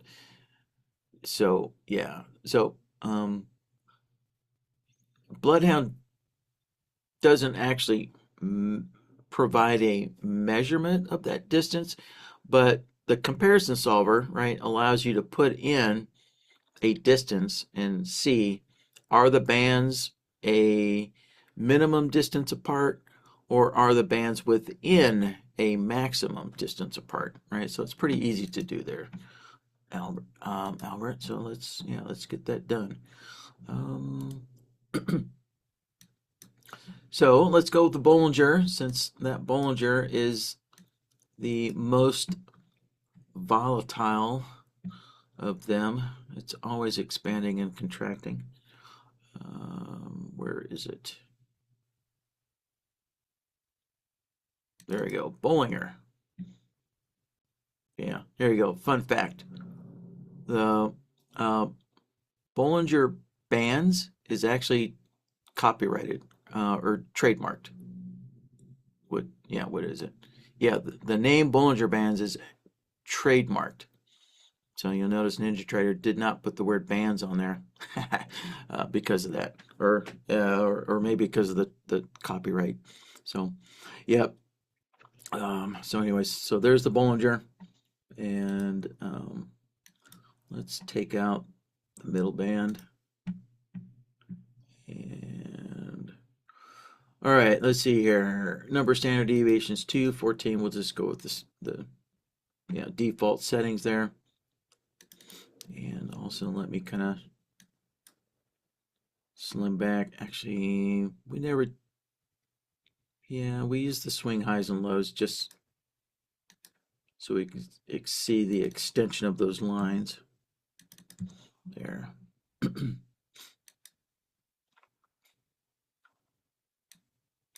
All right.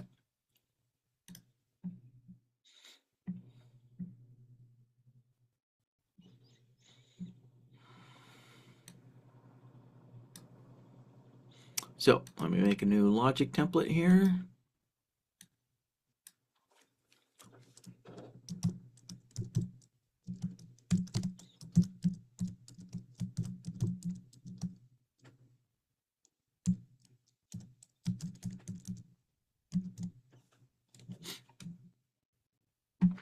All right, so we're gonna use two comparison solvers for this. And all right, so input A, that'll be the Bollinger upper band. There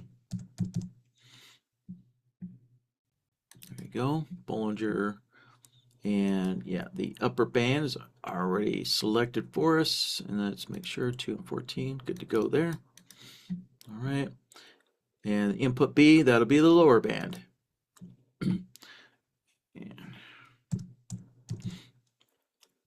And let's see, actually, you know, the Lizard Trader one here, let's see, what do we have here? No, it just has a trend. It doesn't actually have a measured distance between the bands. Yeah, I was thinking maybe, yeah, maybe Lizard Trader might have included a distance between the bands, but no. So let's just go with the regular Bollinger here. And now we'll select the lower band like so. And now in the rules window, this is where we would plug in, all right, what that separation would be here. Let's see here. Let's find, yeah, so I'll do a maximum spread between the two bands here. All right, so the Bollinger A, right? Remember, input A is the upper band, equals the Bollinger B, which is, right, input B is the lower band, within, and, yeah, okay, we'll just go with points for now. Let's see, I'm on the NQ. How about 30? Let's see what 30 gives us. 30. Hit apply. All right, 30's quite a bit. Let's go 25.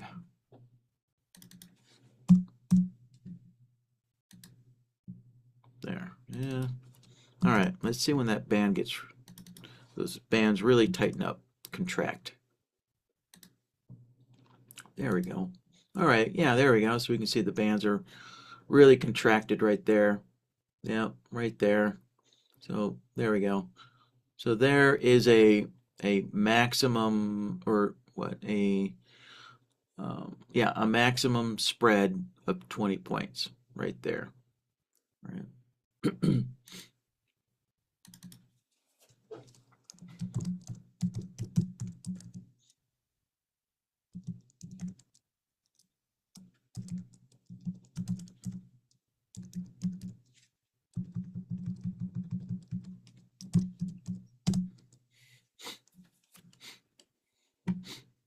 There we go. Yeah, so in the rules window there, you know, we could use points, ticks, or ATRs as well. Yeah, so if you kind of wanted to adjust for volatility there, right? Because obviously, you know, that, you know, this works for a minute chart, but if you go up to a 10-minute chart, then, you know, obviously your bars are going to be longer, so your bands are going to be wider. You know, so maybe, right, something like an ATR might be a little more fitting there. Yeah, so the ATR period is set to 100, so really long averaging things out there. Of course, you can adjust that if you want there, and maybe let's see what 2 ATRs of spread looks like. Oh, okay, there we go. It looks pretty close to the same. There we go. So we're still, yeah, identifying these really tight contraction areas there. All right, so now if we want to make sure that there is a minimum spread, let's copy that. We'll paste it down there.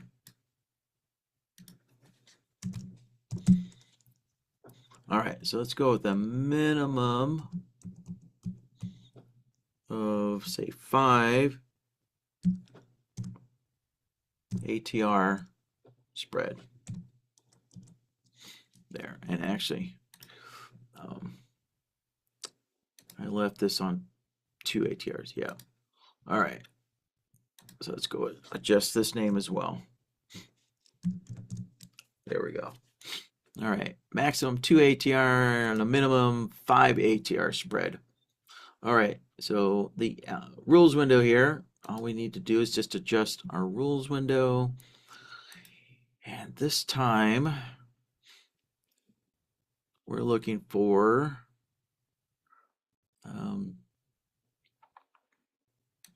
greater than, and I'm going to include the equals, and then less than and or equal. Let's see. And let's put in 5 ATRs. Oh, there we go. Oh, okay. Oops. So I got one of the rules window wrong. So there we go. So you can see when we have that white spread, there we got a white spread there, white spread there. But both of these for long and short, they needs to be greater than or equal to. And oh wait, which one is it?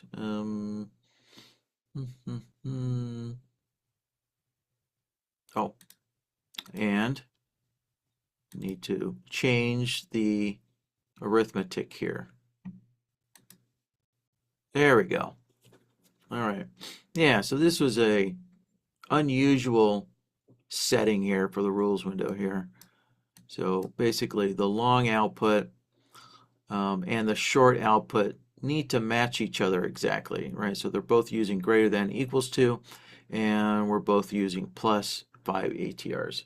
So that way, right, we're getting a long and a short output together, right? Because remember, the Bollinger Band separation there is not directional, right? It's just volatility. Volatility is not a directional indication of the market.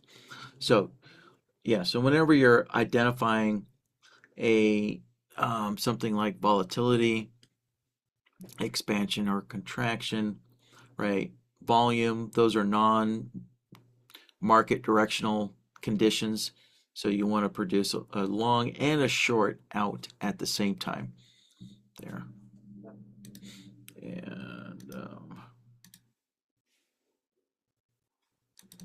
let's see what 6 does.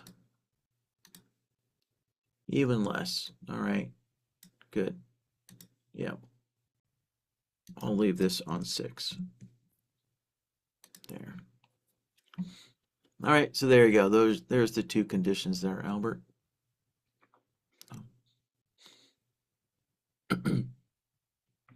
There. And then, if you really want to step things up, we could also throw in the expansion contraction. There you go, expansion contraction solver, like so. And once again, input A will be the upper Bollinger Band.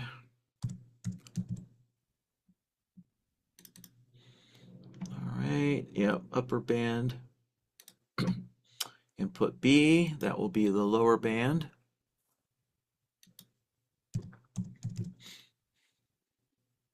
There you go. Select the lower band.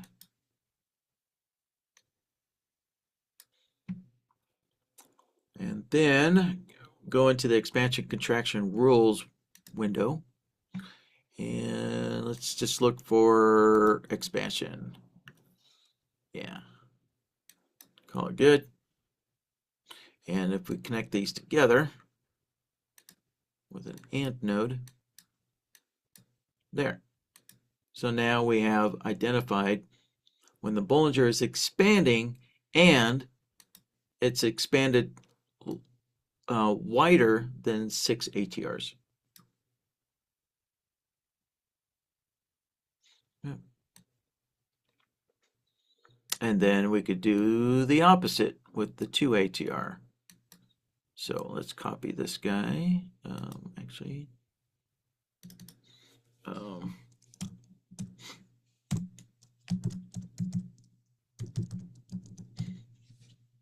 there we go. So this is the Bollinger expansion. So let's copy that and then paste it up here.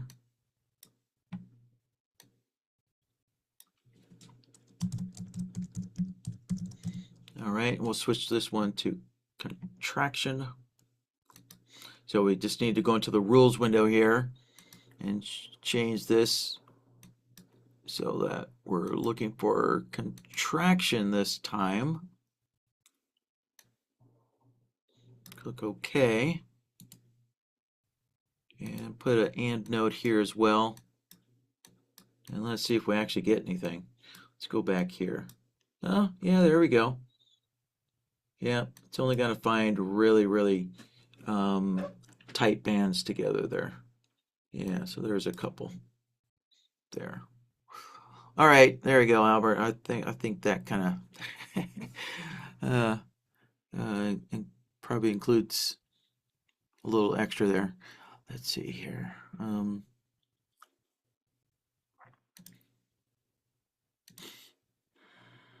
All right, looks like Albert created some homework for himself this weekend.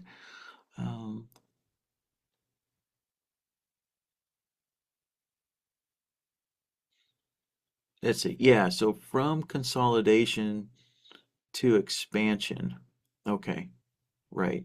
Um,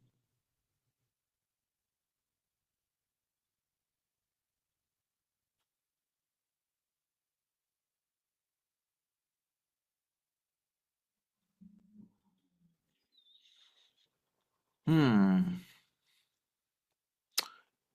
Yes. All right. So flipping from right consolidation to expansion. Um, okay.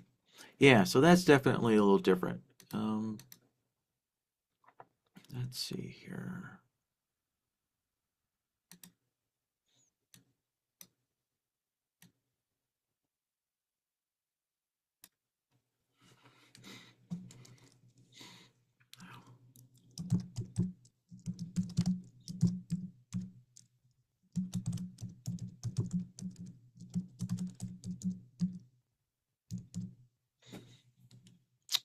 All right. So this is yeah essentially um, the two solvers here for a minimum or maximum spread here. Yeah. All right. So now that we've gotten to the real question here, the real question is about, yeah, transitioning from contraction to expansion.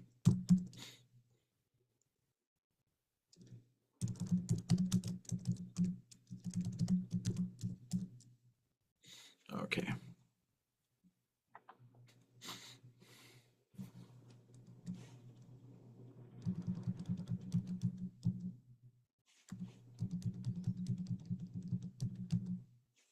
There.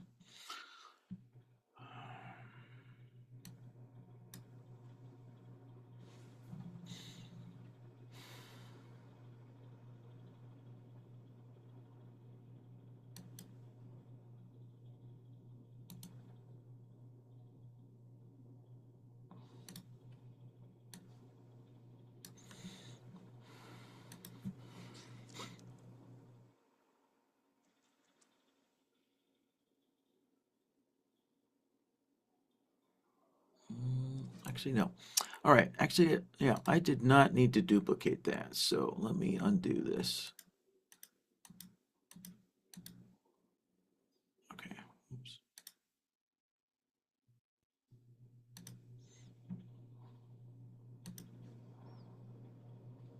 All right, so we want to go from contraction to expansion. Um, all right, so now the two will not overlap, right? Either you're expanding or contracting. Let's see. All right, so I will pick this spot here. So here we are contracting.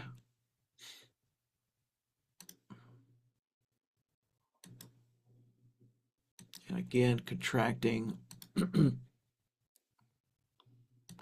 again, contracting here. All right. So, and then if we look at expansion, right, there we go. Expansion is going to be everywhere there's no contraction.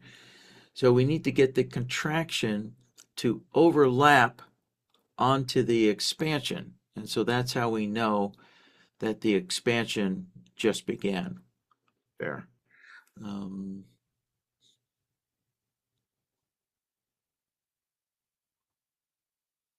Yeah. So obviously we could just look at expansion and say, okay, as soon as expansion occurs, bingo, there's your transition, right? But obviously you're going to get a bunch of these, you know, one bar expansions there, and then it falls back into contraction. Actually, yeah, now I have more time to think about this. Um, Yeah, I think I might be overthinking this. All right, I don't think I actually need the contraction, so I'm just going to get rid of that. Go with the expansion here. And then with the function node, I'm going to use a look back here.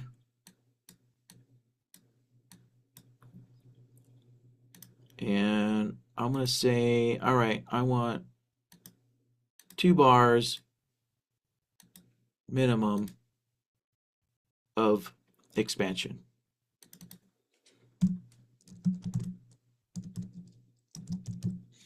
Yeah, there you go.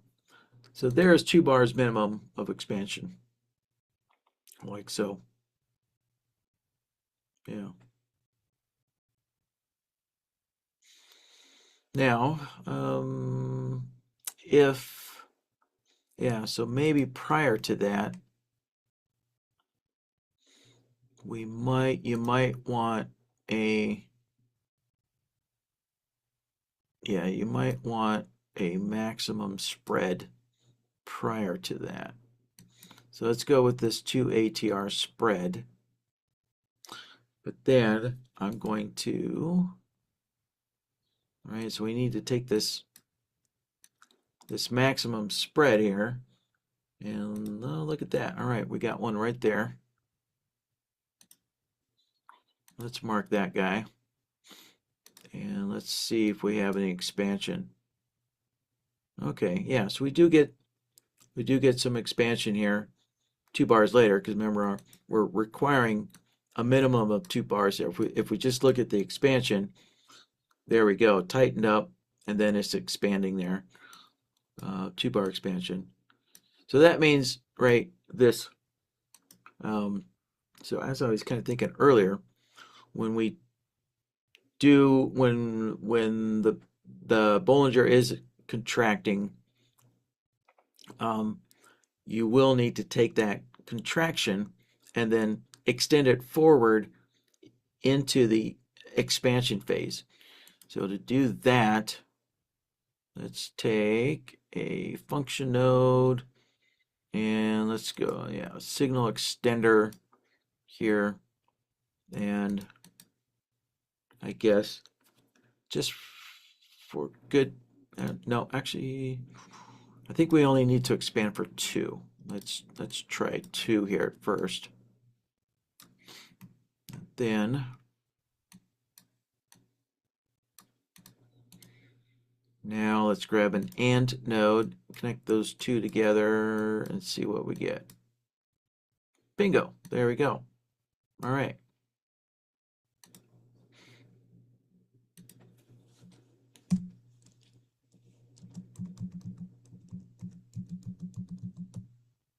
There.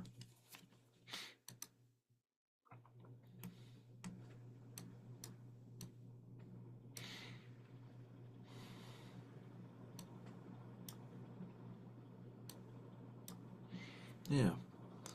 All right. So here's, the looking for when the Bollinger really shrinks up, right? And anybody who knows the Bollinger, when it's contracting, it's identifying consolidation.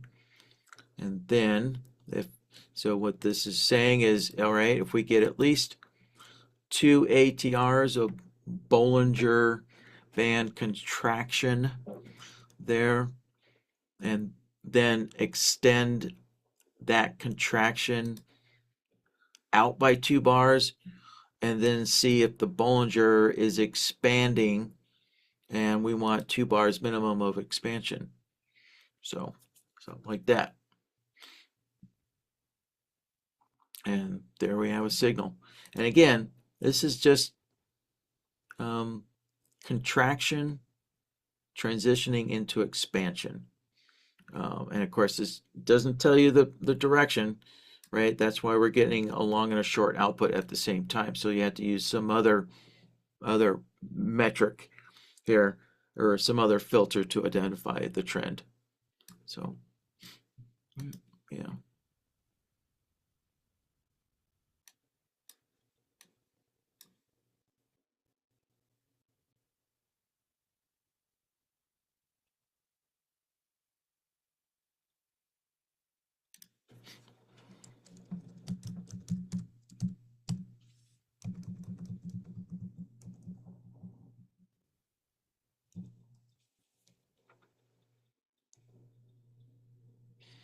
There we go.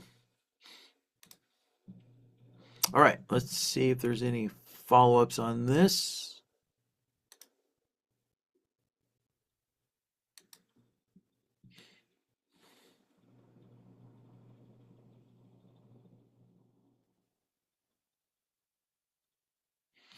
Yeah, Albert's asking, will the recording be available? It will some point. I don't know when. I don't do the video editing. So if you want to be able to watch this over the weekend, you just need to email into support and ask that the recording be uploaded to the raw channel. All right, so we have this Shark Indicators raw channel here where it's just the unedited entire, whatever it is, 2-hour, 3-hour, 4-hour long recording. It's the entire recording. Yeah, so just email in and ask for today's Bloodhound workshop to be uploaded to the raw channel, and we'll get that done there for you. So,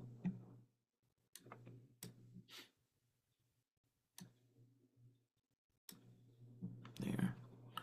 Let's see. All right, so that was the recording question.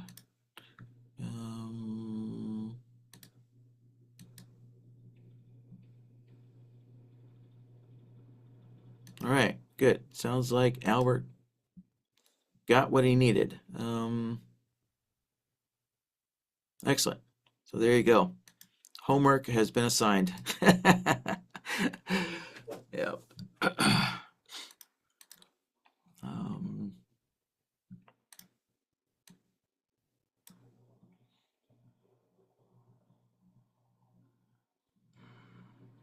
Shoot.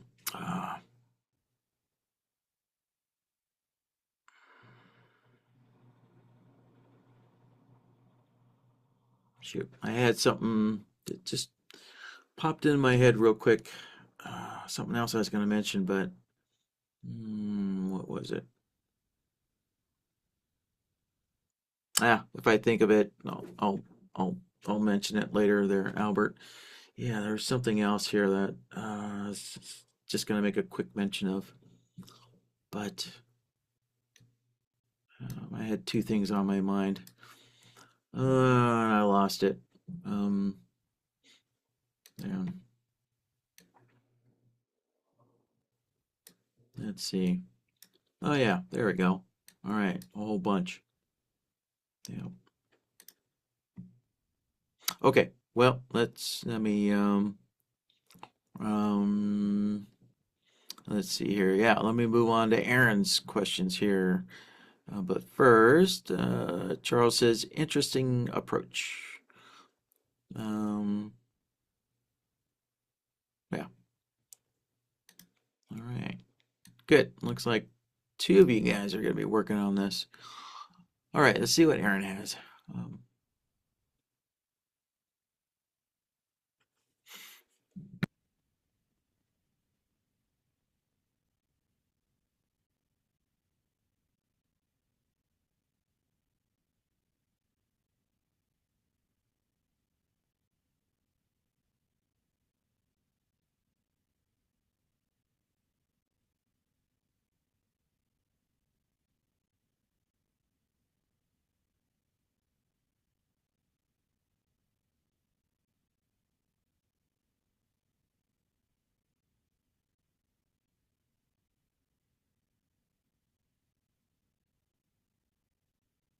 hmm.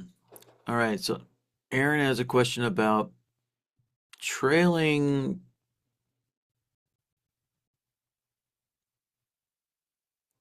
a bar high or a bar low. Yeah, Aaron, you haven't provided enough information to paint me a picture because I don't know how a slope calculation factors into trailing a bar high or a bar low. Um, yeah, so, but also, Aaron, that sounds more like a Blackbird question since you're using the keyword trail, a repainting signal. That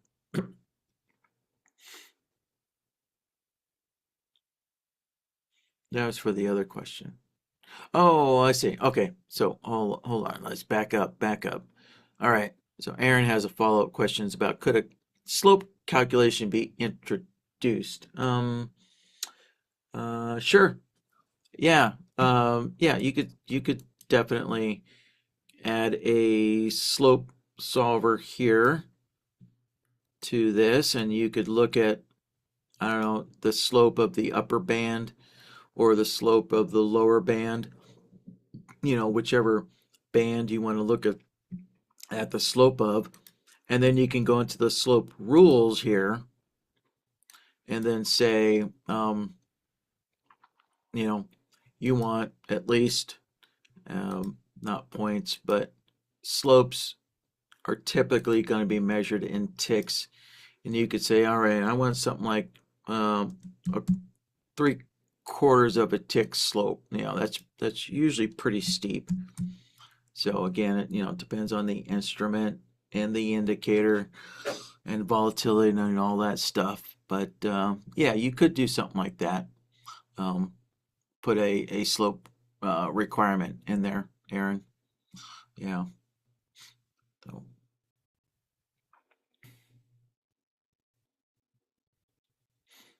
yeah.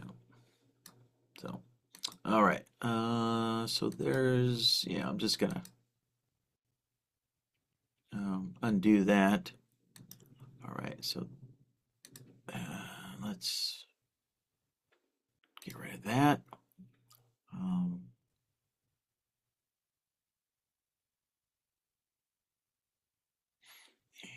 all right. Clean that out.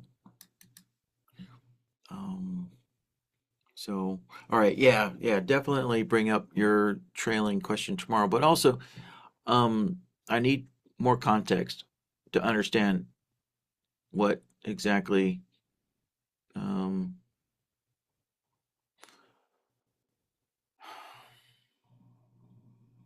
Yeah, so I don't understand the connection between a signal that is generated before a bar close. So, so obviously you're telling me that Blackbird is running with calculate on each tick or calculate on price change. So a entry signal will be generated intra-bar, and then you're wondering about the trailing. So trailing doesn't care about, trailing isn't typically influenced by the calculate. But it all depends on what you're using for the trailing. So if you're using an indicator um, to set the trailing price of a stop loss, right? Then yeah, indicators typically update on bar close. So, however, if Blackbird is operating with the calculate set to on price change, then all indicators within Blackbird are operating in price change here. Yeah, so let me kind of take you to this here so you can kind of read this later on and let it sink in and absorb what it actually means overnight here. Um, so yeah, because I think this is something that that traders don't technically really kind of fully flesh out in their minds here. So all right, let's go to Blackbird, and I'm going to go to the introduction page here, and I'm going to scroll down to the where is it? There you go, the strategy window properties. Yeah, so the NinjaTrader properties here. All right, yeah, so here's the properties window here, right? You put Blackbird on and you have all these properties here, right? So the setup here, the calculate is a NinjaTrader property. And, oh, click off of it. So let's scroll down. Here you go, NinjaTrader properties, and see, where is it? Oh, yep, right here in blue. Yep. So just kind of read through that there, and yeah, just kind of slowly absorb that, and see what it means. Although it doesn't sound like you're using an indicator for your trailing, because you do mention the high wick price. Um, so maybe this might be, yeah. So this may not apply to your situation there. Um, yeah, but I just wanted to cover it just in case for everybody else there. Um,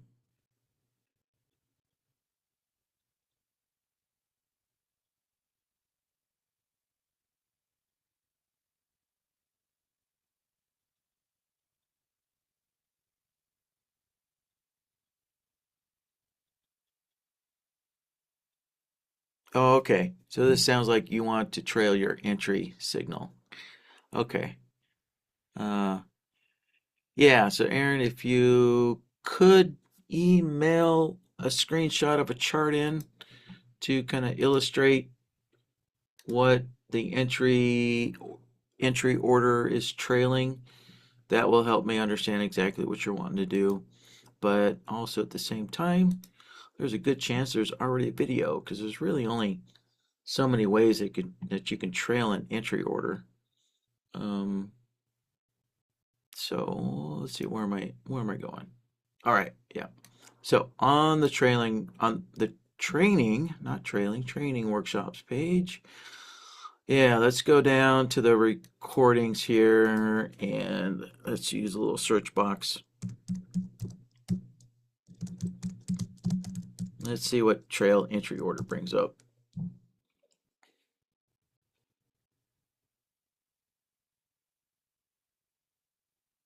There you go. How to set up a buy stop entry order to trail bar high prices downwards, right? Because if it's a stop entry, yeah, you're gonna trail that entry order downwards until it gets picked up.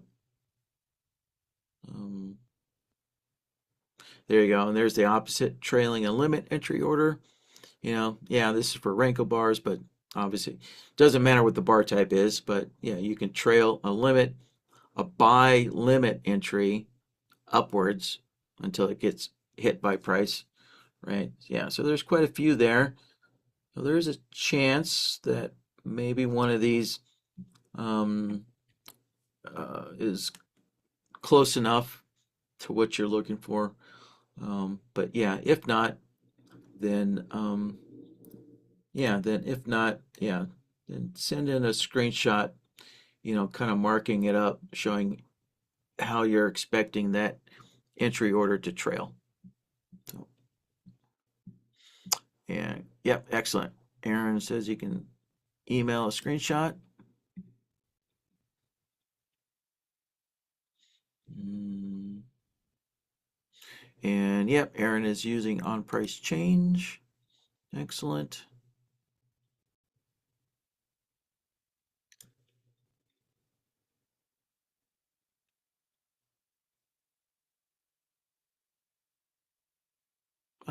Well, okay. Remember, asking questions in these workshops is not bugging me. I would be out of work if you guys didn't ask any more questions. So, yeah. All right, so maybe we'll get a question emailed in for tomorrow, or maybe not, but we'll see. Okay, so let me clear out all of that, and there we go.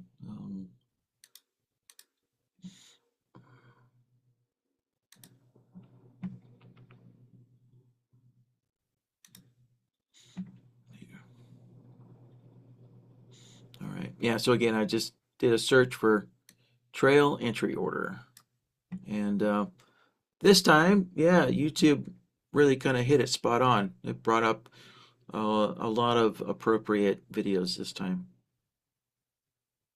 Yeah.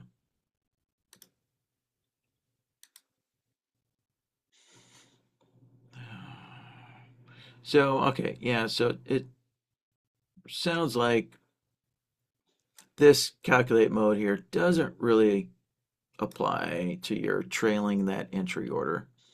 Since you're not using an indicator, you're just using bar prices. So, yeah. All right, so I'll close that out. And let's see, that was an old question. There.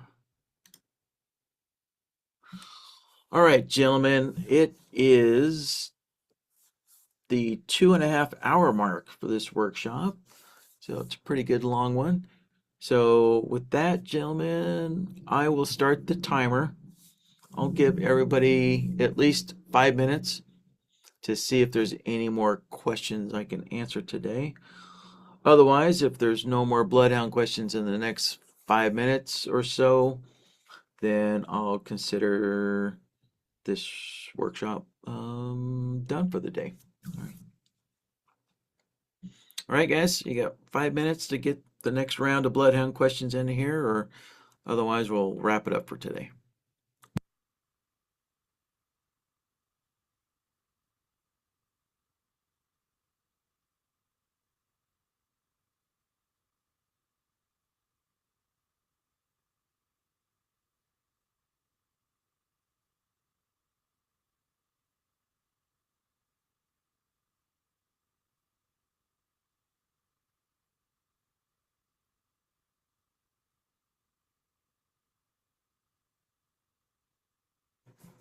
All right, Albert, you're welcome.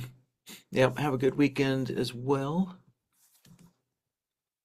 Um, well, yeah, and also remember, guys. Well, looks like Albert already took off.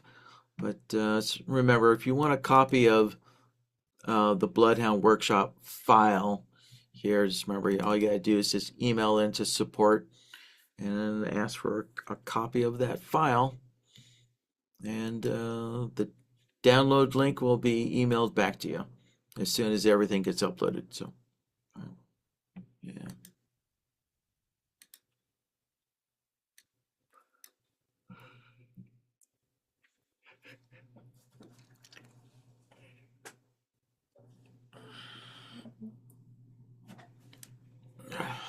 right, gentlemen. So looks like, I don't know, another 4 minutes or so to get those questions in.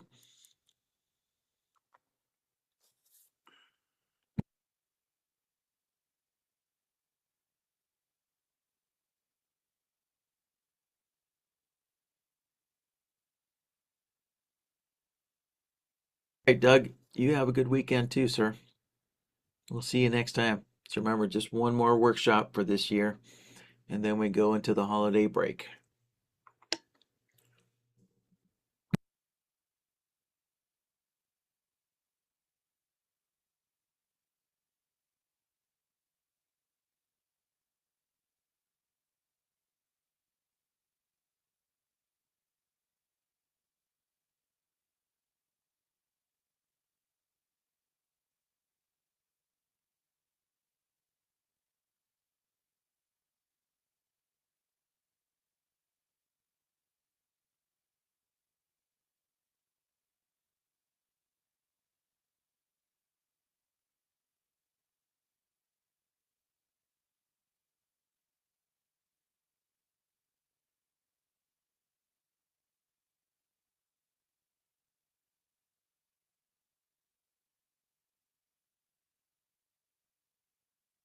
All right, here we go. Aaron's asking, can Bloodhound read the color of a bar?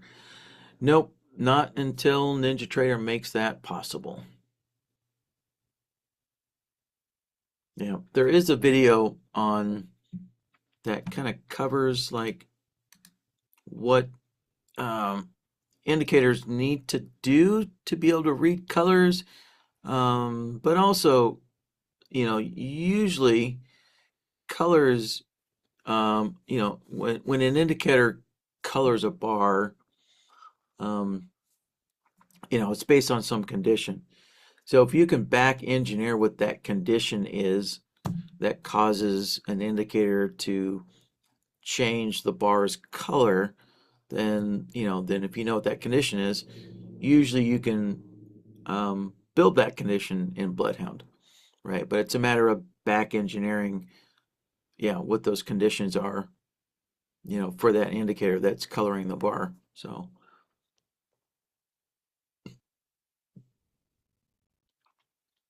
yeah, Aaron was thinking maybe a wrapper script to give an output.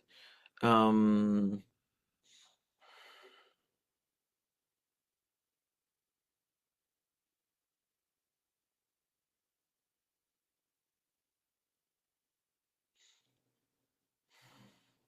I think technically that is possible, but the issue you're going to run into is the order of execution. So, the reason why we haven't attempted anything like that is because you NinjaTrader does not guarantee the order of execution. So whatever indicators Bloodhound is using um, to paint the bar colors, well, actually no. The bigger problem is coloring something is disabled when an indicator is running inside of another indicator, right? So any indicator that's coloring the bars, that coloring part of the code is disabled by NinjaTrader when it's running inside of another indicator. And of course, Bloodhound is another indicator. Yeah, so all this chart painting, chart objects, all of that code is ignored by NinjaTrader when an indicator is running inside of another indicator or inside of a strategy. So that's really more of the technical issue that's occurring here. But also there's the order of execution as well, which is a further. So that's a second technical issue. Um, so an indicator that may be painting the chart, it might run after NinjaTrader decides to calculate Bloodhound. So yeah, so I wouldn't waste your time there, Aaron. Um, yeah, really. There's only one guaranteed way, which is the indicator has to provide an output so you can identify those colors. So, which There is a video on that.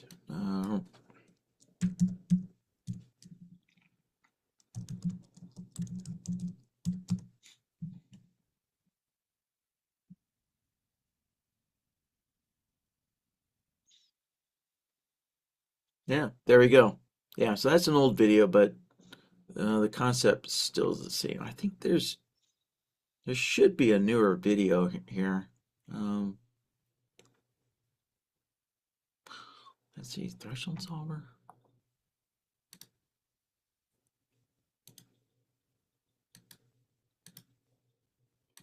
Yeah, I'm gonna go to the threshold solver and see if that video's actually on this page.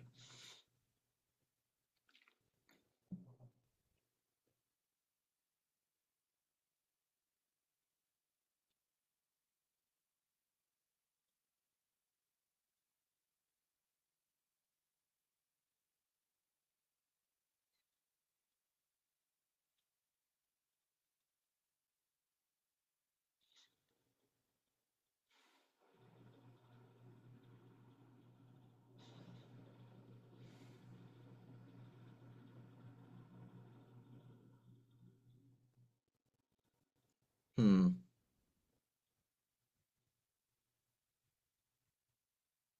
No. All right. I'm not seeing that video here.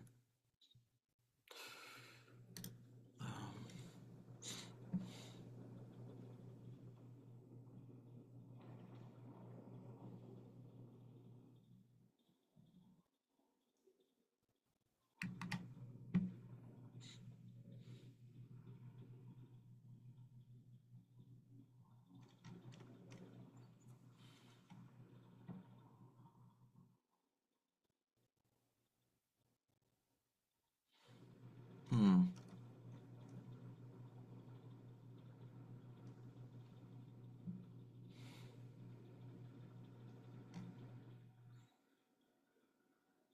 Yeah, I know I did an update to this video, but there you go. This one will work here as well. So again, it's just about kind of teaching the technicals of what is needed from an indicator to read bar colors um, uh, the correct way. I'll put it that way, or the guaranteed way. Yeah, there's only one guaranteed way to read bar colors. So, and this will explain that. Yeah. So, let's see here. All right. So that was a question. So that was a bloodhound question there. Okay. So with that, gentlemen, I will restart the timer here and give everybody another 5 minutes or so to see if there's any more questions. Yeah.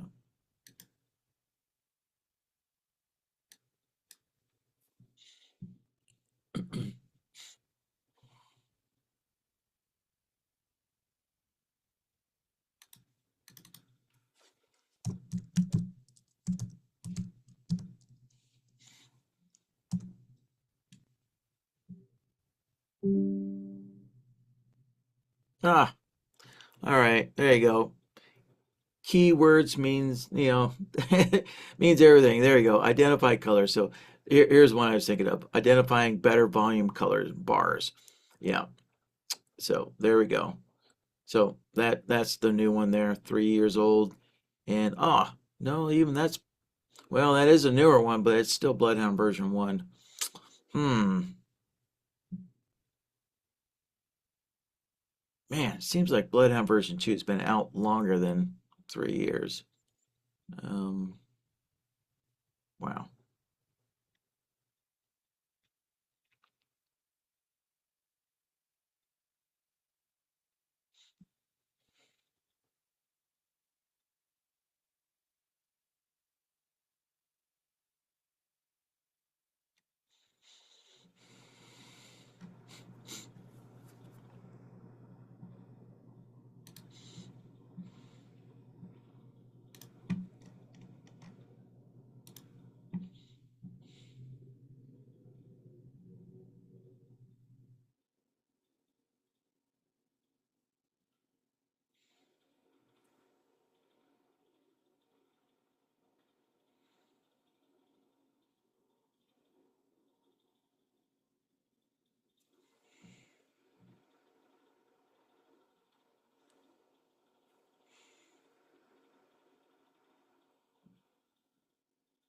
Oh, all right, there we go.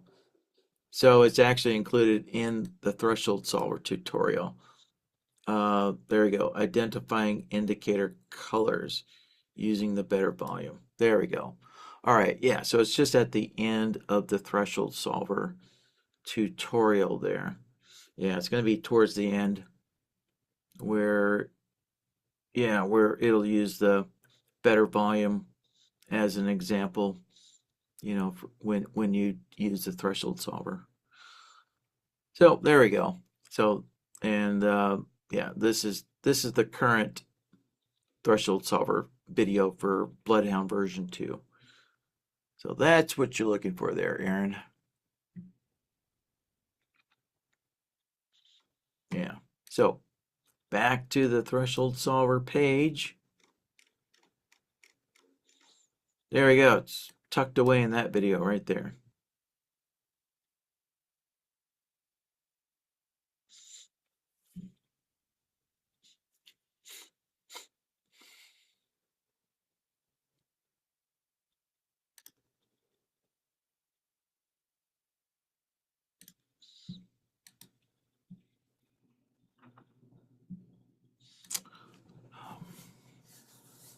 All right, gentlemen.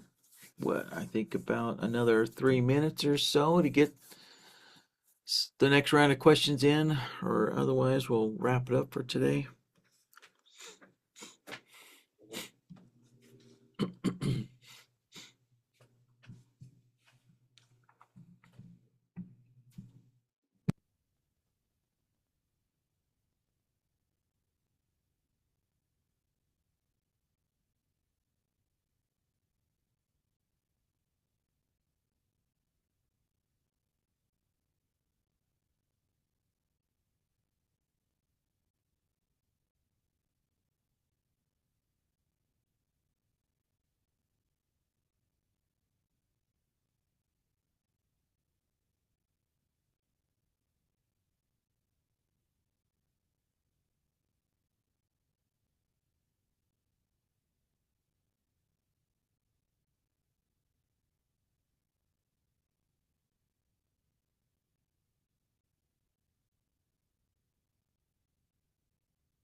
All right, gentlemen.